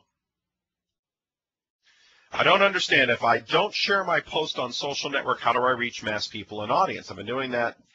My point, yes, you can do that, but that should not be the only thing that you post.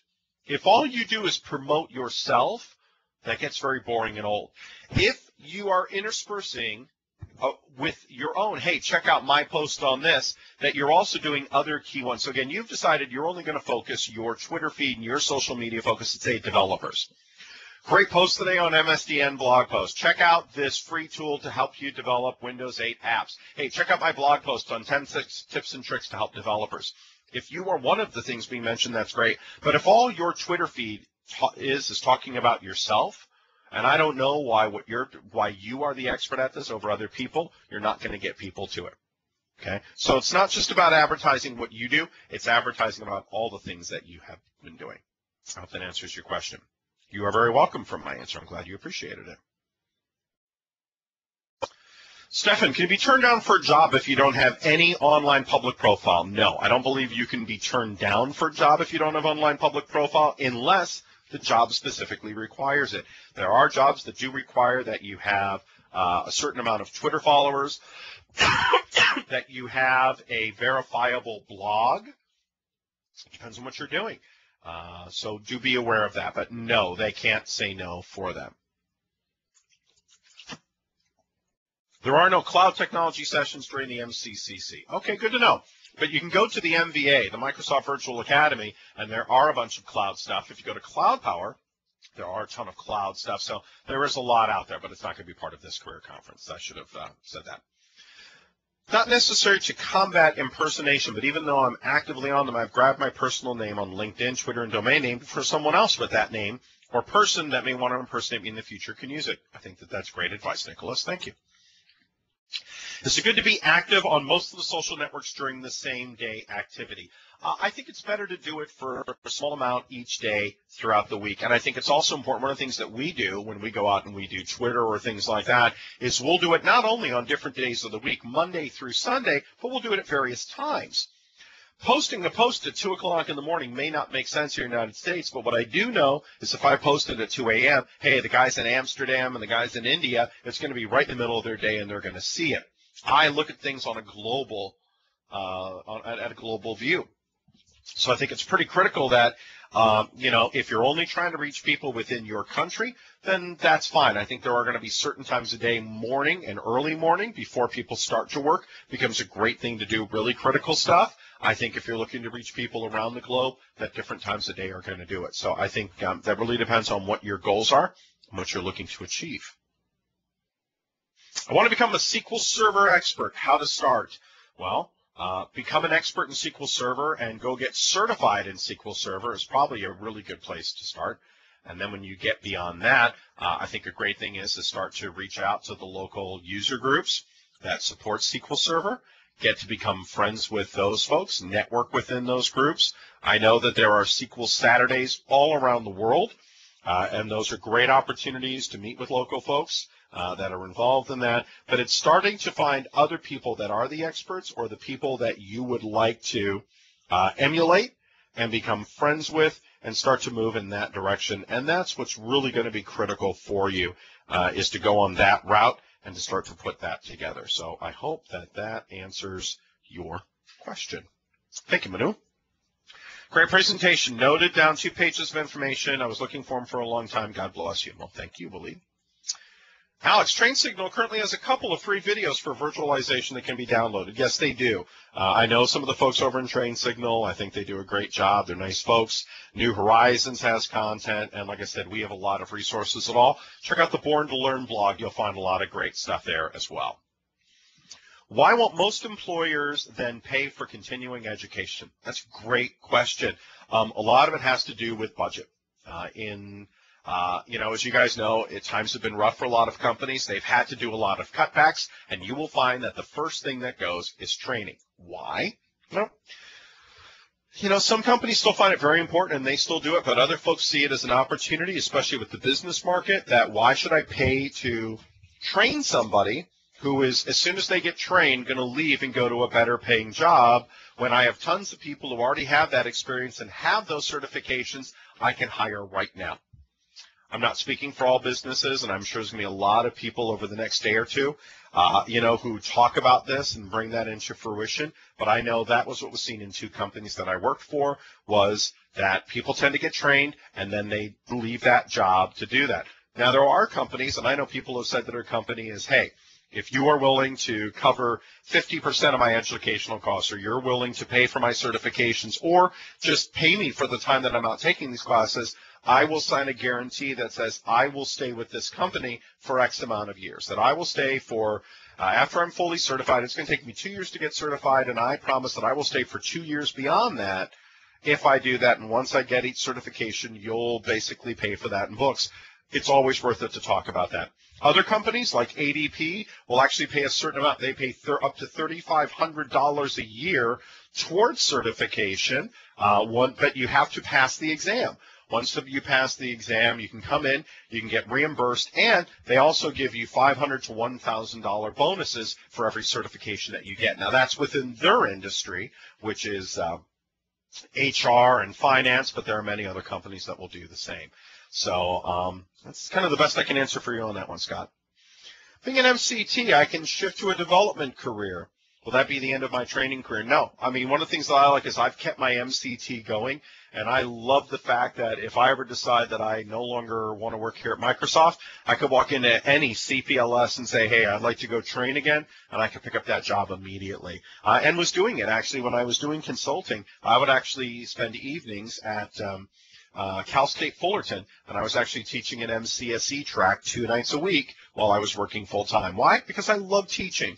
And I really enjoy it, and it really is where my passion is. That's why I do so many speaking events. It's very much like teaching. So I think that that's a great question. I'm actually at 6 semesters. Next semester, I'll be doing an internship at the National Bank Commission at Mexico. When I finish my career, I want to work at Microsoft. Could be possible. Absolutely could be possible. I am a great poster child for that, for someone who was in the community, who started doing some work with Microsoft as a IT pro, and as someone who's very passionate about their products, got noticed, and they actually built a position for me. So I'm very, very lucky. Not a question, just wanted to tell you your presentation's been fantastic, very helpful. Well, thank you, Deborah.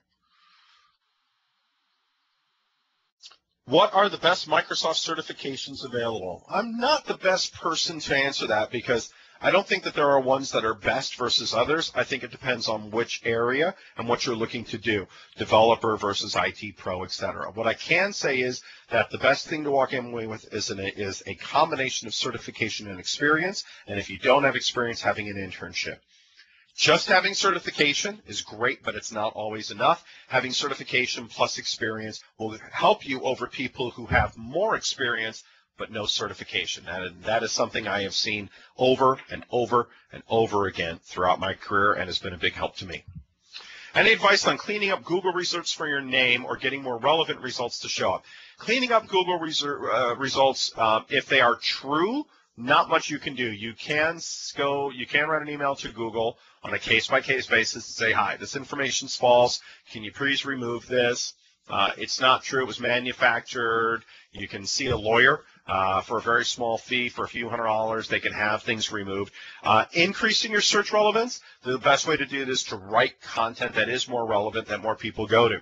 The more popular your content is, the more that people talk about it and aggregate it, the more that people will get driven to what it is that you do, rather than going out and paying for search engine optimization, which could cost you thousands of dollars.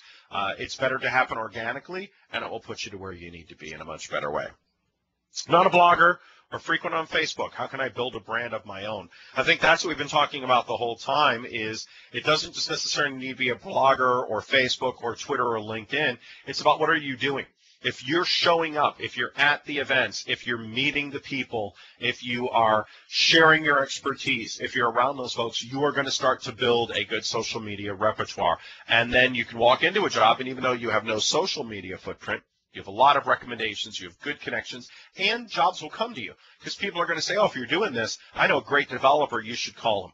Remember, when a company calls you and says, hi, we hear you develop apps, we'd like to talk to you, you have the job. It's you that will potentially talk yourself out of it. When you go to a company and say, hey, I would like to work with you and build apps, you don't have the job, and it's your job to convince them. That's where networking and knowing people becomes critical. Social media can help when people go to learn about you, and if you are that big or doing that well, people will start to write about you. So it's not only what you're saying, it's what other people are going to say about you within social media as well. What are other factors that are used to make someone unique from others? We could probably spend all day talking about what makes you unique. I think what's important is that depending on what it is that you want to do and in what field, you take a look at what makes everybody the same. If you take a look at zoos, what makes all zoos the same? All zoos have animals. All zoos have places for kids to eat. What makes it unique is how are they laid out? How are they put together? What is the experience? I was at a zoo here in Seattle, and they have an opportunity that for $5, they give you a thing full of fish, and you can feed penguins. And they swim right up, and you can feed them fish and pretty much touch them. And you can also feed the giraffes. They give you a big branch filled with leaves, and you can go up and you can feed the giraffes. That's a unique and special experience. That is what made it better or different than other zoos, was not just to see giraffes. Every zoo has that. Not just to see giraffes up close. Most zoos have that, have a chance to feed the giraffes. That made them better or different in my mind. So that's probably the best example I can give you, but there are many others out there. We've got about 15, 20 minutes left. Let's continue to go through these questions. I have only 36 more to go. What are some difficulties that might be faced and how to overcome them? I think I've covered most of those in this presentation. This presentation is also being recorded, and you will have a chance to go back through it. But I think the difficulties that people are going to face are going to be unique to each person. It's how you surround yourself with people that are going to help you to overcome those difficulties, and how you are going to work with those people to make sure, again, that you get seen as being better or different when you start to do that. And that's what's really critical as you move forward in your career. I am 31.5 years. I am 31 with 5 years experience. I thought you were saying you were 31 and a half. I'm like, I thought that stopped when you were like 10 or 11. I'm 10 and a half. I'm 31, 5 years experience, small business, looking for a job in a place where I can get paid more and do more interesting stuff. MCSA. What is your advice to people like me? I make $45K now, have a family, but I'm willing to do night, weekend volunteer internships. I have a new web development company, but don't have much time to work on my skills in that area. I'd like to learn more. We could spend a lot of time, Gabriel, talking about that. I think what's important is that, again, networking. If you're going to user group meetings, if you're meeting other people that are passionate the way that you are, you're going to hear about opportunities and chances and ways to do things and things to do. What's important is that you build a good sphere of people around you that are interested in similar things that are going to help you to be in multiple places. I don't care how good a networker you are. The best jobs are the ones where somebody says, hey, I know a great guy for that. I'm going to recommend you to him. So I think what's important is for you to spend some time on user group meetings, online forums, physical interactions with people doing the same things, and try to find some way to help network and get your name out there. And that should help you to hopefully get to the next level. Does Window Developer have some scope in the future? Is developing WinForms, WPF, or only web developers have a future? WPF is changing. Even WinForms is changing. I think as we start to see things moving towards the cloud, I think cloud development, web development is going to become critical. Many companies, 60% of companies around the world are still on Windows XP.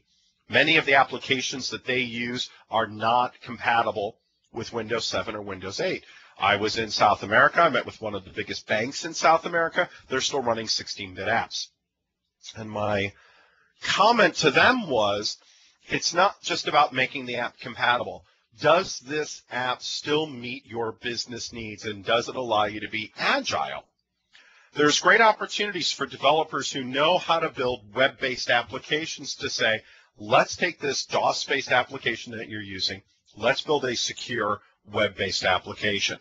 Let's talk about building it in the cloud, accessible from any device, being able to do this securely. These are the types of things that companies are looking for. And right now, people that are taking old 16-bit and old 32 apps and moving them to the cloud, leveraging our cloud technologies and things like that is absolutely critical and going to become a very, very large part of the future. So I would say that there is, but it's going to be in more specific areas. Try to take a look and, again, read articles on companies that are talking about desktop vert and cloud as part of their future. Any advice for someone who is MOS Master and MCTS outside the U.S. and getting into the U.S. is for good? I don't know what MOS Master is, so if you can go ahead and write that for me, I'll get to your question. I'll be happy to answer it. Would you recommend a consulting for dummies if someone wants to get into consulting, or just better to go knocking on doors? I think the important thing is, what level of experience do you have? If you are looking to start consulting, do you have 10, 15 years experience in a field? If you are, you should already know a lot of people. The problem is people say, I want to become a consultant. Well, if you're already out there and doing a lot of this, you should hopefully already start to know. Again, that's where networking, going to these user group meetings and getting out becomes important. Yes, knocking on doors is good and looking for opportunities, but hopefully your networking circle, if you're surrounded with people with other skill sets, they're going to know of work for you and hopefully find a way to get in through the job. So try to find other people that are doing similar work in different areas that could leverage your skill set. So if you're great at being a woodworker, go look for companies that are building custom tables or that are working for restaurants or that are refurbishing restaurants and start to hang out with them because they're going to find work for you where your skill set fits in well with theirs and complements what they do. How can I build a strong reputation in information systems security? ISS is absolutely huge, and I think, again, reading some of the great blogs that are out there, writing a book is a great way to do that. I know a lot of people that have written small, what they call micro books that you can put up on Amazon and sell for 99 cents. They're like 50-page books, and you can write one, top 20 things that things should know about, securing their company or things along that line. I think writing a good blog around that. I think there are some great opportunities around security, and security and privacy are one of those key areas that many people don't know much about and are being forced to learn about how important that is. When you look at all the iPad and Android users, those are not secure devices, people that are storing critical business information onto secure devices. How can you make that more secure? How do you leverage the new technologies and the consumerization of IT? I think there's some great opportunities there. Sorry, I'm trying to drink some water in between while we're talking here. What is the best international social media network to register and use? There are different ones in every country. There is not one that works across. I want to avoid Facebook, but only know regional German language ones like Zing. If I want to start working internationally, I finished my studies this summer. Every country generally has one. I know China has their own version of Facebook. There's Sono in South America. There are a lot of different ones. I think still that Twitter and Facebook and Quora, I love Quora. Quora is a great one where you can go out and you can answer questions on things that you're an expert in, and you can also get a chance to chat with other people who are expert in those areas. It's sort of like a help forum on every topic under the sun. There are so many different ways, Pinterest, things like that, all these new social media. So it's not just about Facebook and Twitter. There are so many new social media platforms that are coming out almost daily that you could be a part of. The issue I see for a lot of people is that they have training but have not held a job in that field of that. How do you get that first job when you don't have experience? Seems to be a big issue for college grads. That's where that internship comes in. I know at Microsoft we have our mock program, we have our Microsoft Student Partners program, and we do hire a lot of people from that. But if you have an internship, that's critical. And my problem is a lot of students are in school. They just want to hurry up and graduate rather than take that extra year and do that unpaid internship. Maybe only takes 12 credits or 8 credits for 2 or 3 semesters, rather than trying to take 18 and graduate and miss that opportunity to do an internship. Get an internship. Get some experience in what you want to do.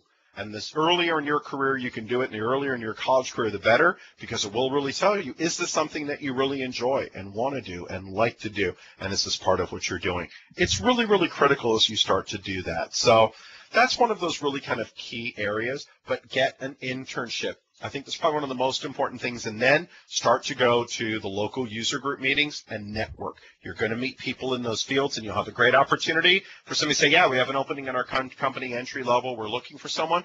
People will recommend jobs to their friends before they recommend them to strangers. What is the best way to write a resume? What is Quora? Not Quora, Quora, Q-U-O-R-A, Quora. Go ahead and type it in, Quora.com. Wait till I'm done. But Quora is a great open resource where, again, anybody can ask a question, and people that are seen as experts can go in and write those answers to it. It's wonderful. What is the best way to get and write a resume? Hire a resume writer. Hire someone who writes a resume. Invest $100, $150. You can find tons of people online who will do it, and they will interview you, and they will come back, and they will hand you a resume. It is the best money that you can spend. All right. It's funny you keep mentioning keeping the resume short. I'm currently working with a recruiter that told me I should have as much as possible on my resume and not to worry how long it is. Well, that's because recruiters want a lot for what they know, because the problem is the recruiter is the person who's going to go out, They don't send your resume to to the final company. Recruiters want a long resume because they shorten it. They write a short brief. I used to use recruiters to hire people, and they would send me saying, hi, here's the person's resume. There is no direct contact information, and they shorten it and they rewrite it. That's part of the job. Recruiters also get a large portion, up to 20% of your first 2-year salary. So if you get hired for a job at $50,000 a year, it is possible that they're getting $5,000 to $10,000 of that given back to them. Some will charge up to 30% of your first year salary. So yes, a recruiter wants a long resume, but that's not what they're going to give to an employer. The recruiter is doing the job of getting your foot in the door, of selling you and showing that you're the right person for the job, something that your resume has to do on its own when you are applying. So I hope that that answers your question. And it's actually good because I've had a lot of experience with recruiters back in the day, Benjamin. All right, moving down. Max, how do you, when some of your work history and inner presence is in a different language? I've been in the U.S. for only 4 years, and some of my achievements are found only in small Spanish pages. You know what? I don't have a good answer for that. I don't know. Let me think on that, and I may come back to that one. Should I mention volunteer work? Absolutely. Volunteer work is huge because I think it says a lot about you as a person if you are spending some of your free time and really donating it to others. It's also a tax write-off if it's a non-for-profit organization as well. So always good. But I think it's incredibly important to say that you spend, 2 days a week at the Veterans Hospital or Veterans Home or things along that line. I think that's a great thing, and that's the type of thing where somebody says, you know what, that's somebody I want to hire, where that experience maybe isn't as much as that other person, but this is a good person. That also says you're the person, if I ask you to work on a project, you're willing to stay late or work a weekend or work 80 hours in, over 2 or 3 weeks to get the job done, because that's the type of person that you are. I disagree with you in regards of length and content of resume. I'm 49 years old. My resume is several pages long. I get calls on a daily basis. Companies want me to work for them. Well, that's great. Again, it depends on the area.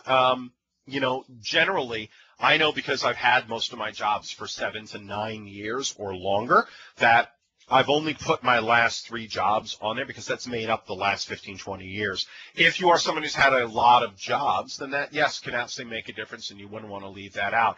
But be careful. There are some companies that will take a look at stuff, and absolutely it does depend on your age. But what they do is when you've had 6 jobs in 5 years, that does look really, really bad and starts to dig into that. You want to kind of find a job and stay at it for 3 to 4 years. Generally more than 2 pages, especially if you are younger, gets ignored, but you're right. At your age, at 49, although I'm 45 and mine is 2 pages, it can. It depends on what you're doing and what type of varied experience you've had, and if each of your jobs you've had for several years and you've moved up the ladder. So I'll take that as a difference of opinion. I think we look at that a little bit differently, but I think it's also a case-by-case basis. Thank you, Jeffrey. Eric, is it an advantage to add certification logo to your resume, and why? Absolutely. I think it is. I think that it shows, again, that you've taken the time to study and the time to learn and do that. If you have a question, don't ping me directly. Go ahead and post it up in the Q&A area, please.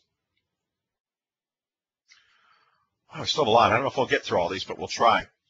Easier to land a Microsoft job. Seems like no one's giving out opportunities for semi-starters that are more than willing to learn. How does a student to business get a job? I think you're in the right place. You're going to learn a lot over the next 2 days about how to do that and where to get started. And I think all of us are going to have different opinions. But we have a lot of programs specifically for students to start jobs at Microsoft, and we hire a lot of people out of college. We also go out to some of the major universities, and we offer jobs to some of the top students. So there are a lot of different ways, and I would say continue to stay at the career conference for the next day or so, and you'll learn quite a bit.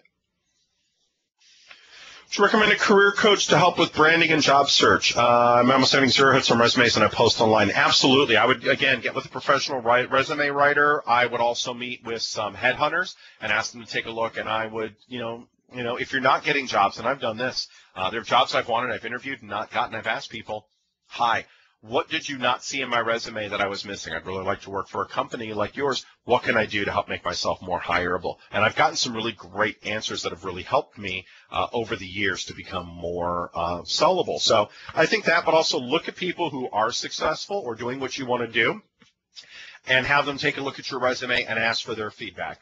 It's nothing wrong to solicit someone who works for a company that you'd like to work for. You can often go to their web pages and find contacts and reach out to people and say, hey, I'm looking to eventually have a job like yours.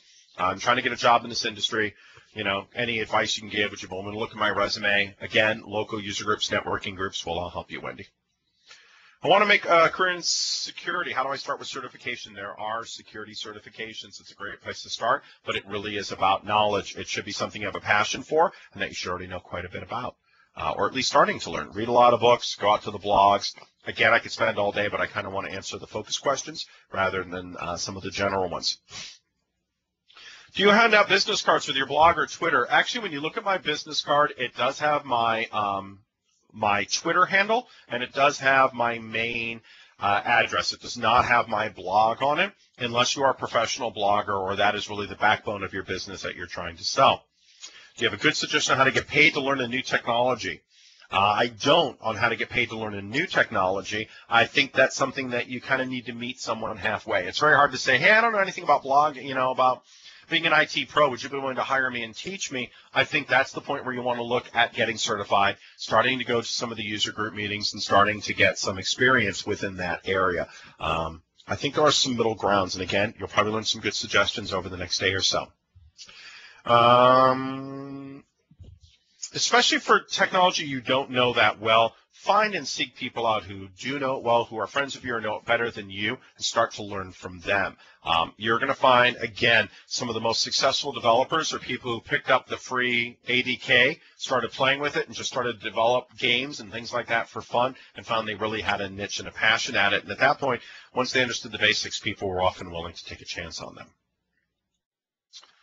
I have been in testing, test management for a long time. How do I get into project management? How's this different than program management? It's very different. Where program management is finite, managing a specific program, project management is managing multiple resources across multiple areas. There is a great certification called Project Plus and IT Project Plus that is available from CompTIA. There is also the Program Management Institute where you can take a course and actually get certified for project management. There's also Six Sigma. Program management is, hey, I'm running the Windows program management, but project management is launch Windows 8, where I'm going to work with multiple people from multiple teams across. I'm using things like Microsoft Project. I have a start and an end date and a finite budget and resources that I have to work with. So it's very, very different. I hope that answers your question. SBI degree, I'm finding myself paying for my own material. Okay, well, good. I am an MCTS certified. How can I meet another certified member in London? I don't know. I'll probably leave that over, and that's a good question to ask the people from the MSL, the Microsoft Learning folks, can probably talk about their opportunities there.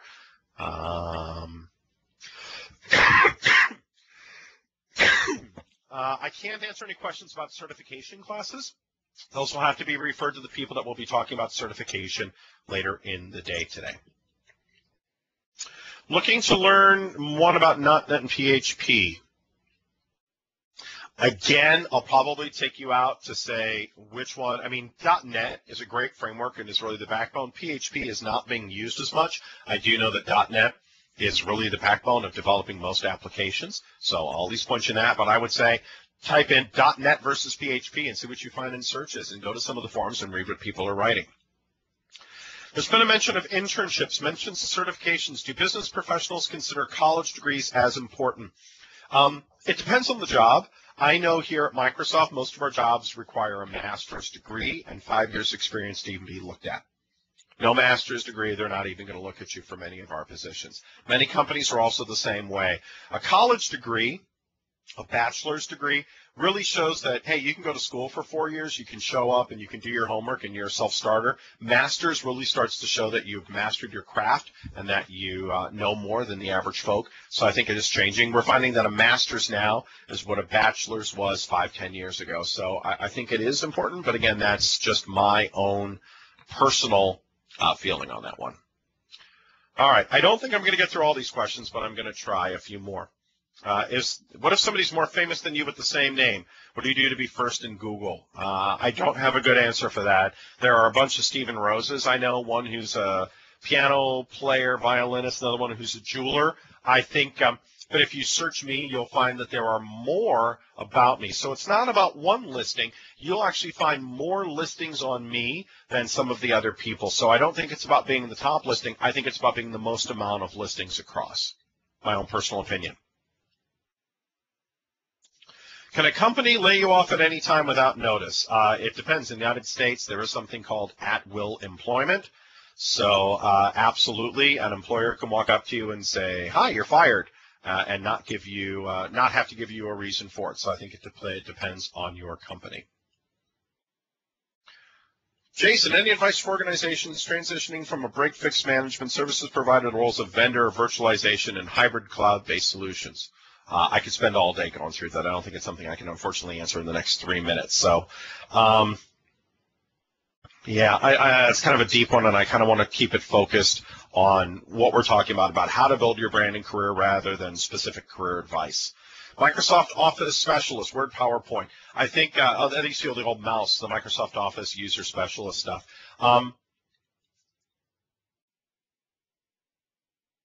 Absolutely. I think that a lot of people, a lot of jobs, they'll say that, must be proficient in or must be an expert in. I think it makes a big difference to say, hey, I know Word, Excel, and Office. Nothing to say, hey, I'm certified in Microsoft Outlook, Microsoft Word, Microsoft Excel. And I think it makes a big difference as you are starting to, on resumes, to show that you're certified in these products. And it really shows that you know how to use them better than the average person. So absolutely, I do. And I think that that's a critical one. What is the future of Agile and Scrum? I cannot answer that question. I'm not a specialist in either one of those two areas, so I apologize. Learning SharePoint 2010 or Cloud or Windows Phone 7. What's better for my future career? I think they're all important, but they're all important differently. SharePoint, the role of SharePoint in business is dramatically starting to change. SharePoint kind of was the junk drawer where things were solved.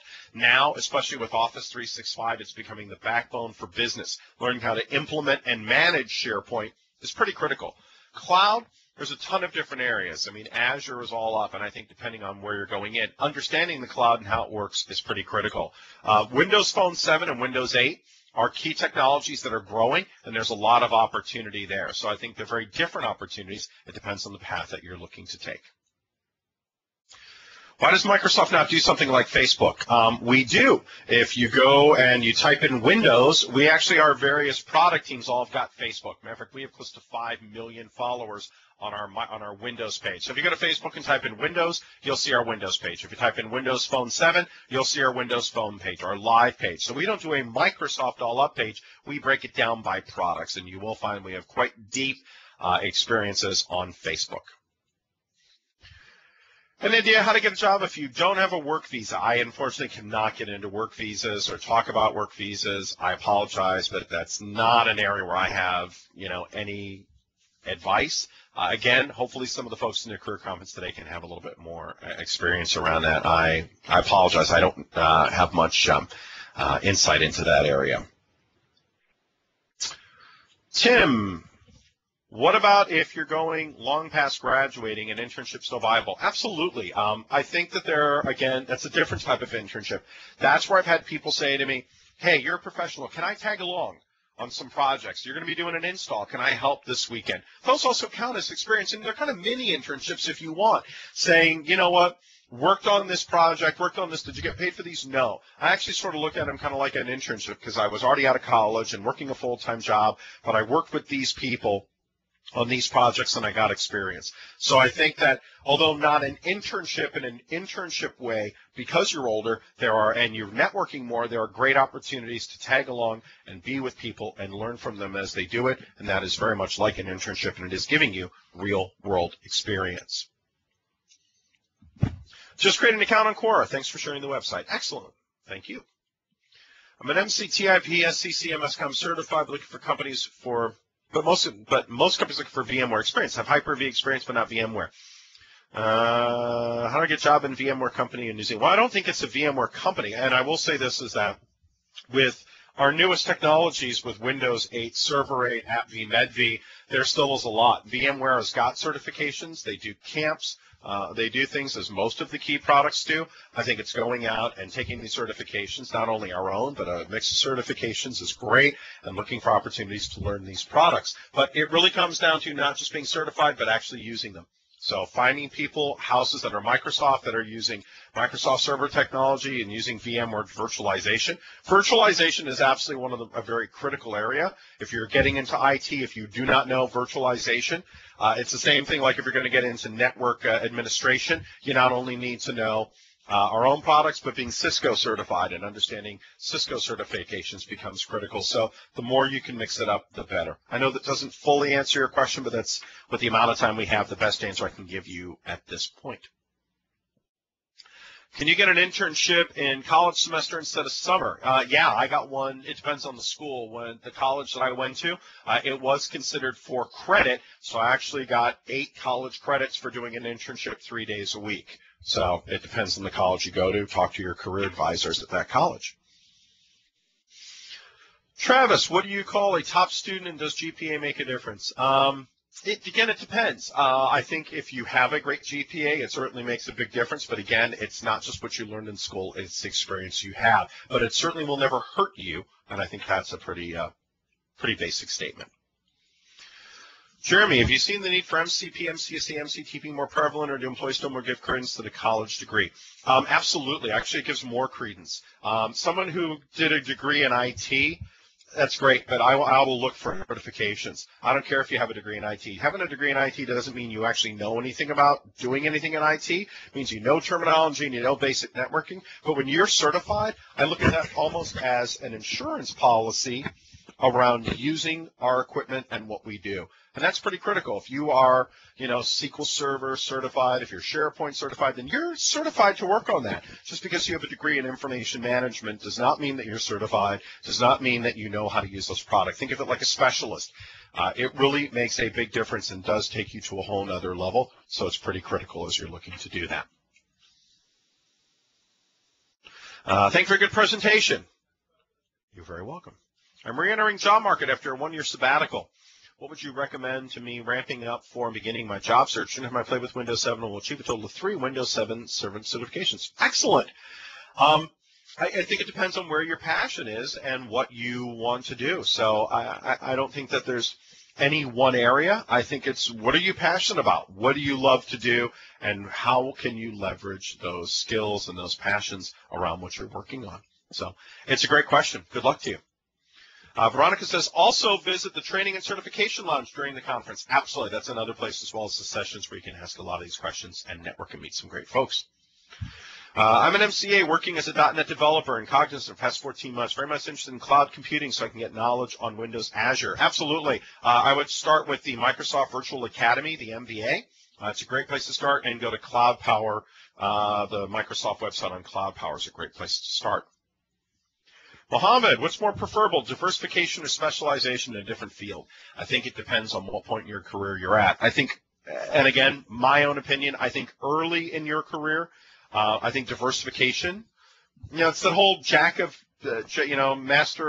all trades, master of none. I think it depends. If your diversification is still around one area, hey, I know Windows, I know Windows Server, I know SharePoint, I know Exchange, then that's great because they're all relatable. If, hey, I'm a developer, I'm also an IT pro, I also like doing SharePoint, I also like puppetry, that may not help you as much. So I think it depends, are they relatable or not relatable? But I think as you move into your career, then going deeper in a specific area will open up more opportunities. So I think there's the right point in time for both. I think it depends on what it is and where it's going. All right, 10 more questions. 11. Growing older, I was once an IT go-to guy, but I've been there for 17 years, and there are younger, ambitious people coming into the company. Do you have some advice for keeping the edge as one grows older in IT? Absolutely. Go to the conferences. MMS, TechEd, you will learn more at those conferences than you can ever imagine. I know people who go to TechEd for a week, they sit 30 sessions, they come back with ideas, cutting-edge stuff, understand the new technologies and tools, and walk in. I had one guy who was in IT for 22 years, came and sat my session on MDT and went, oh my God, we've been using Ghost and this is absolutely ridiculous. I didn't realize that I could blow out a laptop from XP to 7 and move all the data in 30 minutes with free tools. I showed him how to do this. He went back to his company. He not only got promoted, they ended up getting rid of 3 guys because they were managing 42 ghost images, and they didn't realize that with SCCM, with MDT, with WDS, they could do almost all this for virtually nothing, and it dramatically changed the company in his role, and re-showed to his management that he was constantly coming in with how to do things better and different. And going to conferences, sitting conferences like this are absolutely some of the critical area, but some of those conferences are expensive. They're $2,000. It's a great investment in your career. Don't look at it spending $2,000 for going to Tech Ed Europe or Tech Ed North America or Tech Ed Dubai or Tech Ed India or Tech Ed Canada or any one of those. Look at it as a way of investing in your future and in your career. It is absolutely money well spent.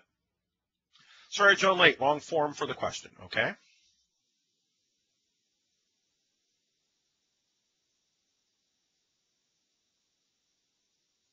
Experience would be primary requirement for posted job. There's still a lot of jobs for Windows system administrators.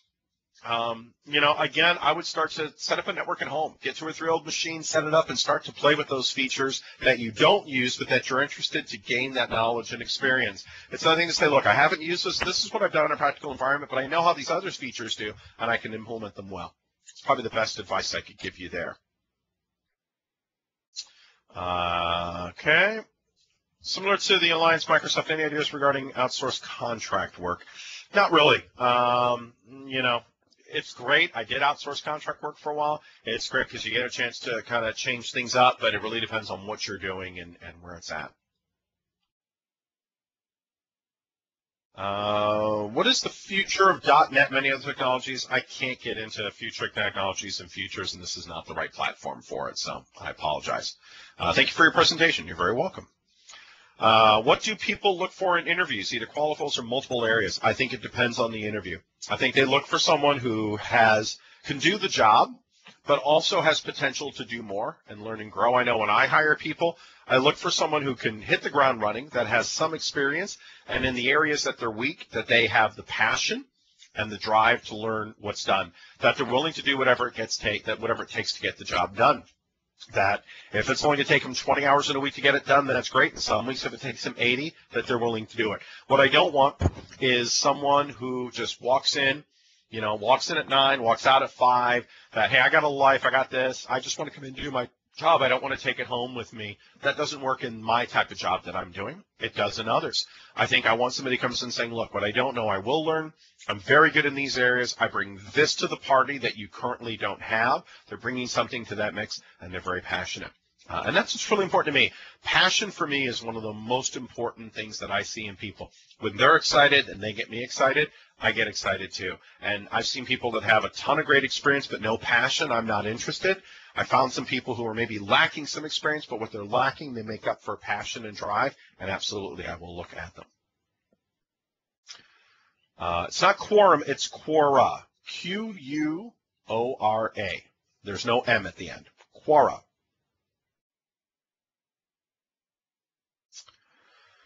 Do you think it's important to complete Server 2003 certification path, MCSA 3 tests away from the MCC or switch focus Server 2008? Absolutely. Server 2003, a lot of companies, first of all, R2 was the standard, but you are now looking at something that's almost now 9 years old, almost 10 years old. I think Server 2008 and Server 2008 R2 is what many companies are going to.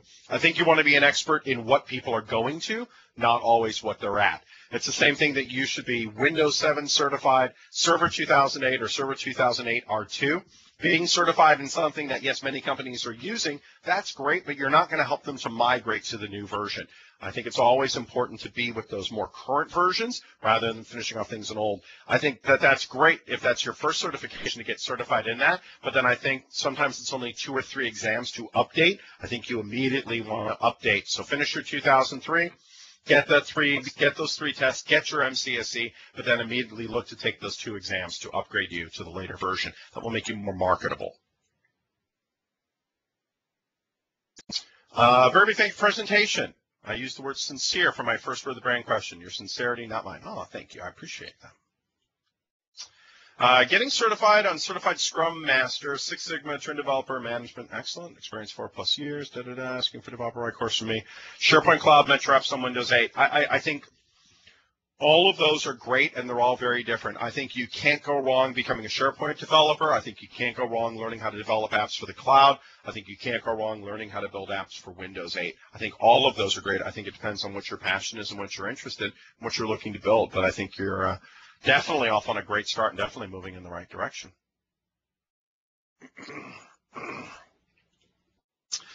Thank you for the presentation. Excellent. Don't have professional XPOs and posters. Sure. Okay, poster CV, academic projects you're working with. Recruiter see this as unprofessional CV. Yeah, I would get with somebody who can help you to clean up your CV and make it a little bit more professional. I think it will definitely help you. So spend a little time and money, or find somebody who has a great resume that's doing really well for them, and kind of model what you're doing after theirs. SQL and Java skills, good mix regarding cloud and web services integration. Not really. Java, yeah, but really it's still .NET and HTML5, and some of the other key features are really some of the big areas that people are looking for. So HTML5 is definitely a good bet for the future. I can say that. Slide deck available later? No, we're not making the slide deck available later. This session is being recorded. It will be available for replay, but the deck is not being available. I'm actually in the process of writing this into a book, and I don't want to, although I'm happy to share this, I don't want this presentation up all over the web, because it is going to be in a book that I'm writing, so which should be available probably sometime late this year or early next. So feel free to go back through the presentation and make all the notes and do what you like. Okay. Could I get more opportunities to join Microsoft? Again, we talked about there's our mock program, there's our student partners program. If you go online and you type Microsoft opportunities, it's there. There also is, of course, go to our careers.microsoft.com. We have tons of jobs that are open and always available to people around the world. All right. Again, for those of you trying to do one-on-one chats with me, please post your questions in the Q&A area. I cannot pay for online courses. How can I get experience in training another way? There's a ton of stuff that's free. MVA, Microsoft Virtual Academy, is free. We have tons of stuff. Born to Learn constantly points out free testing resources and things like that. There's a lot of stuff that is free. So not everything costs money or that you're looking to do. Looking forward to downloading next week. Thanks for the presentation. Excellent. Thank you. A few more questions in my last 2 minutes. Where's your thought of creating a business card to hand out during interviews while networking? I think a business card is important. I think it's a great thing to say to somebody if you're looking for a job. Hi, here's my information. Here's my address. Here is my LinkedIn profile. Here is my phone number. Here's my address, my Twitter feed. Here's how you get a hold of me. I think any one of those or a combination is absolutely important.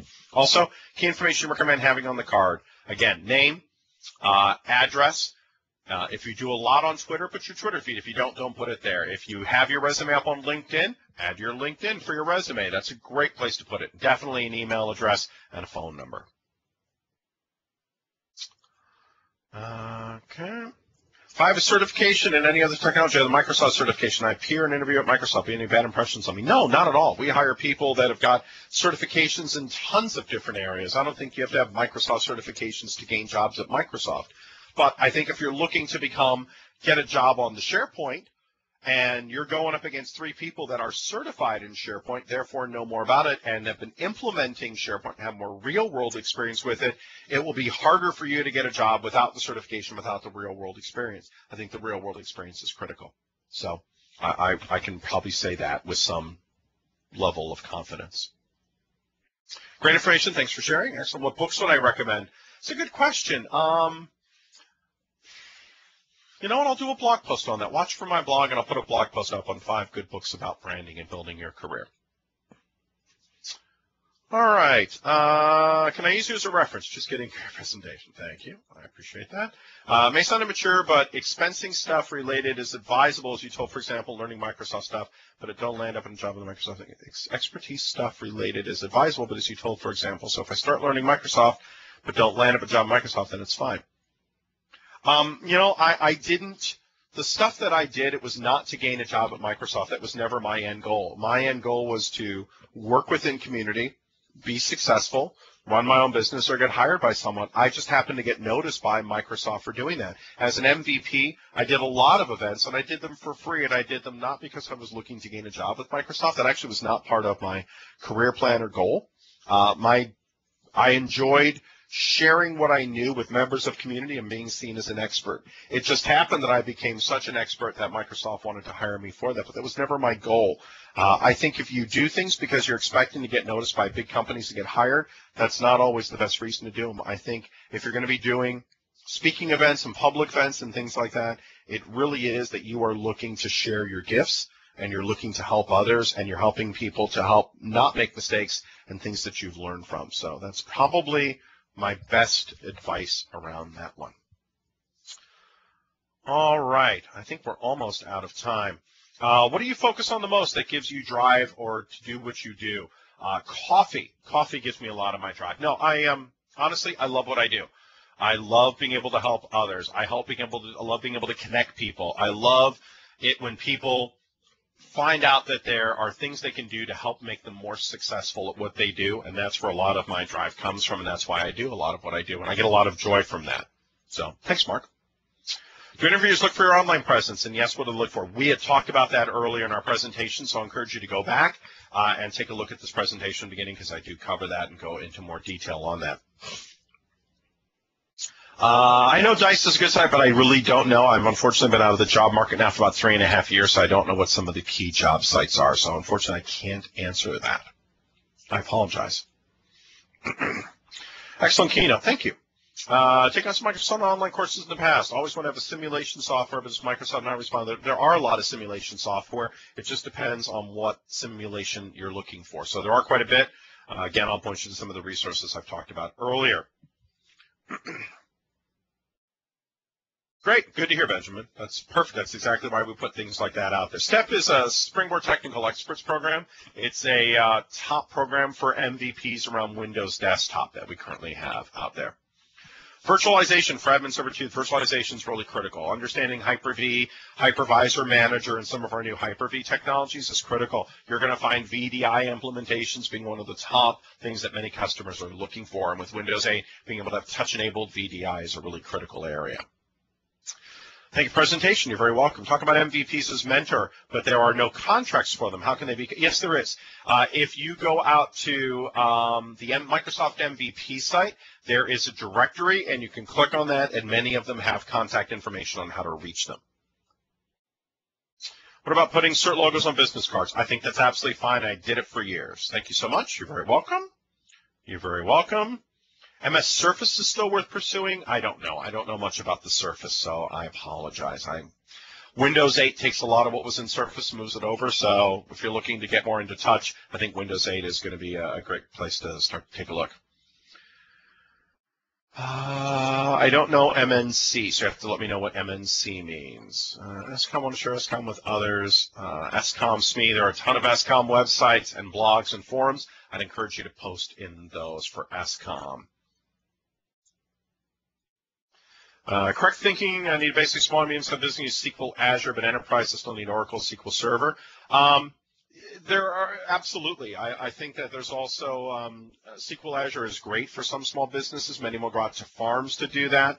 I think it really depends on the group, but absolutely. And I think large companies, yes, they do look at Oracle or SQL. SQL Azure, though, is being used by many enterprise companies as well, so it's not just an enterprise only. All right, thanks for the presentation. Excellent, thank you. I'm going to answer 2 more questions because I'm already over on time.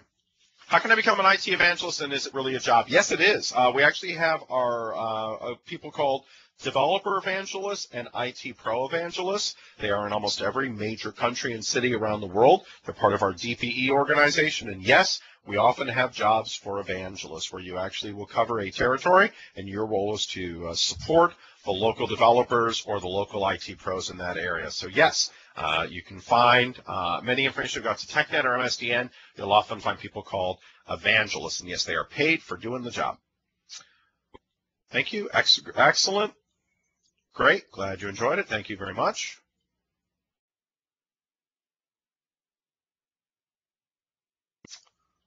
All right.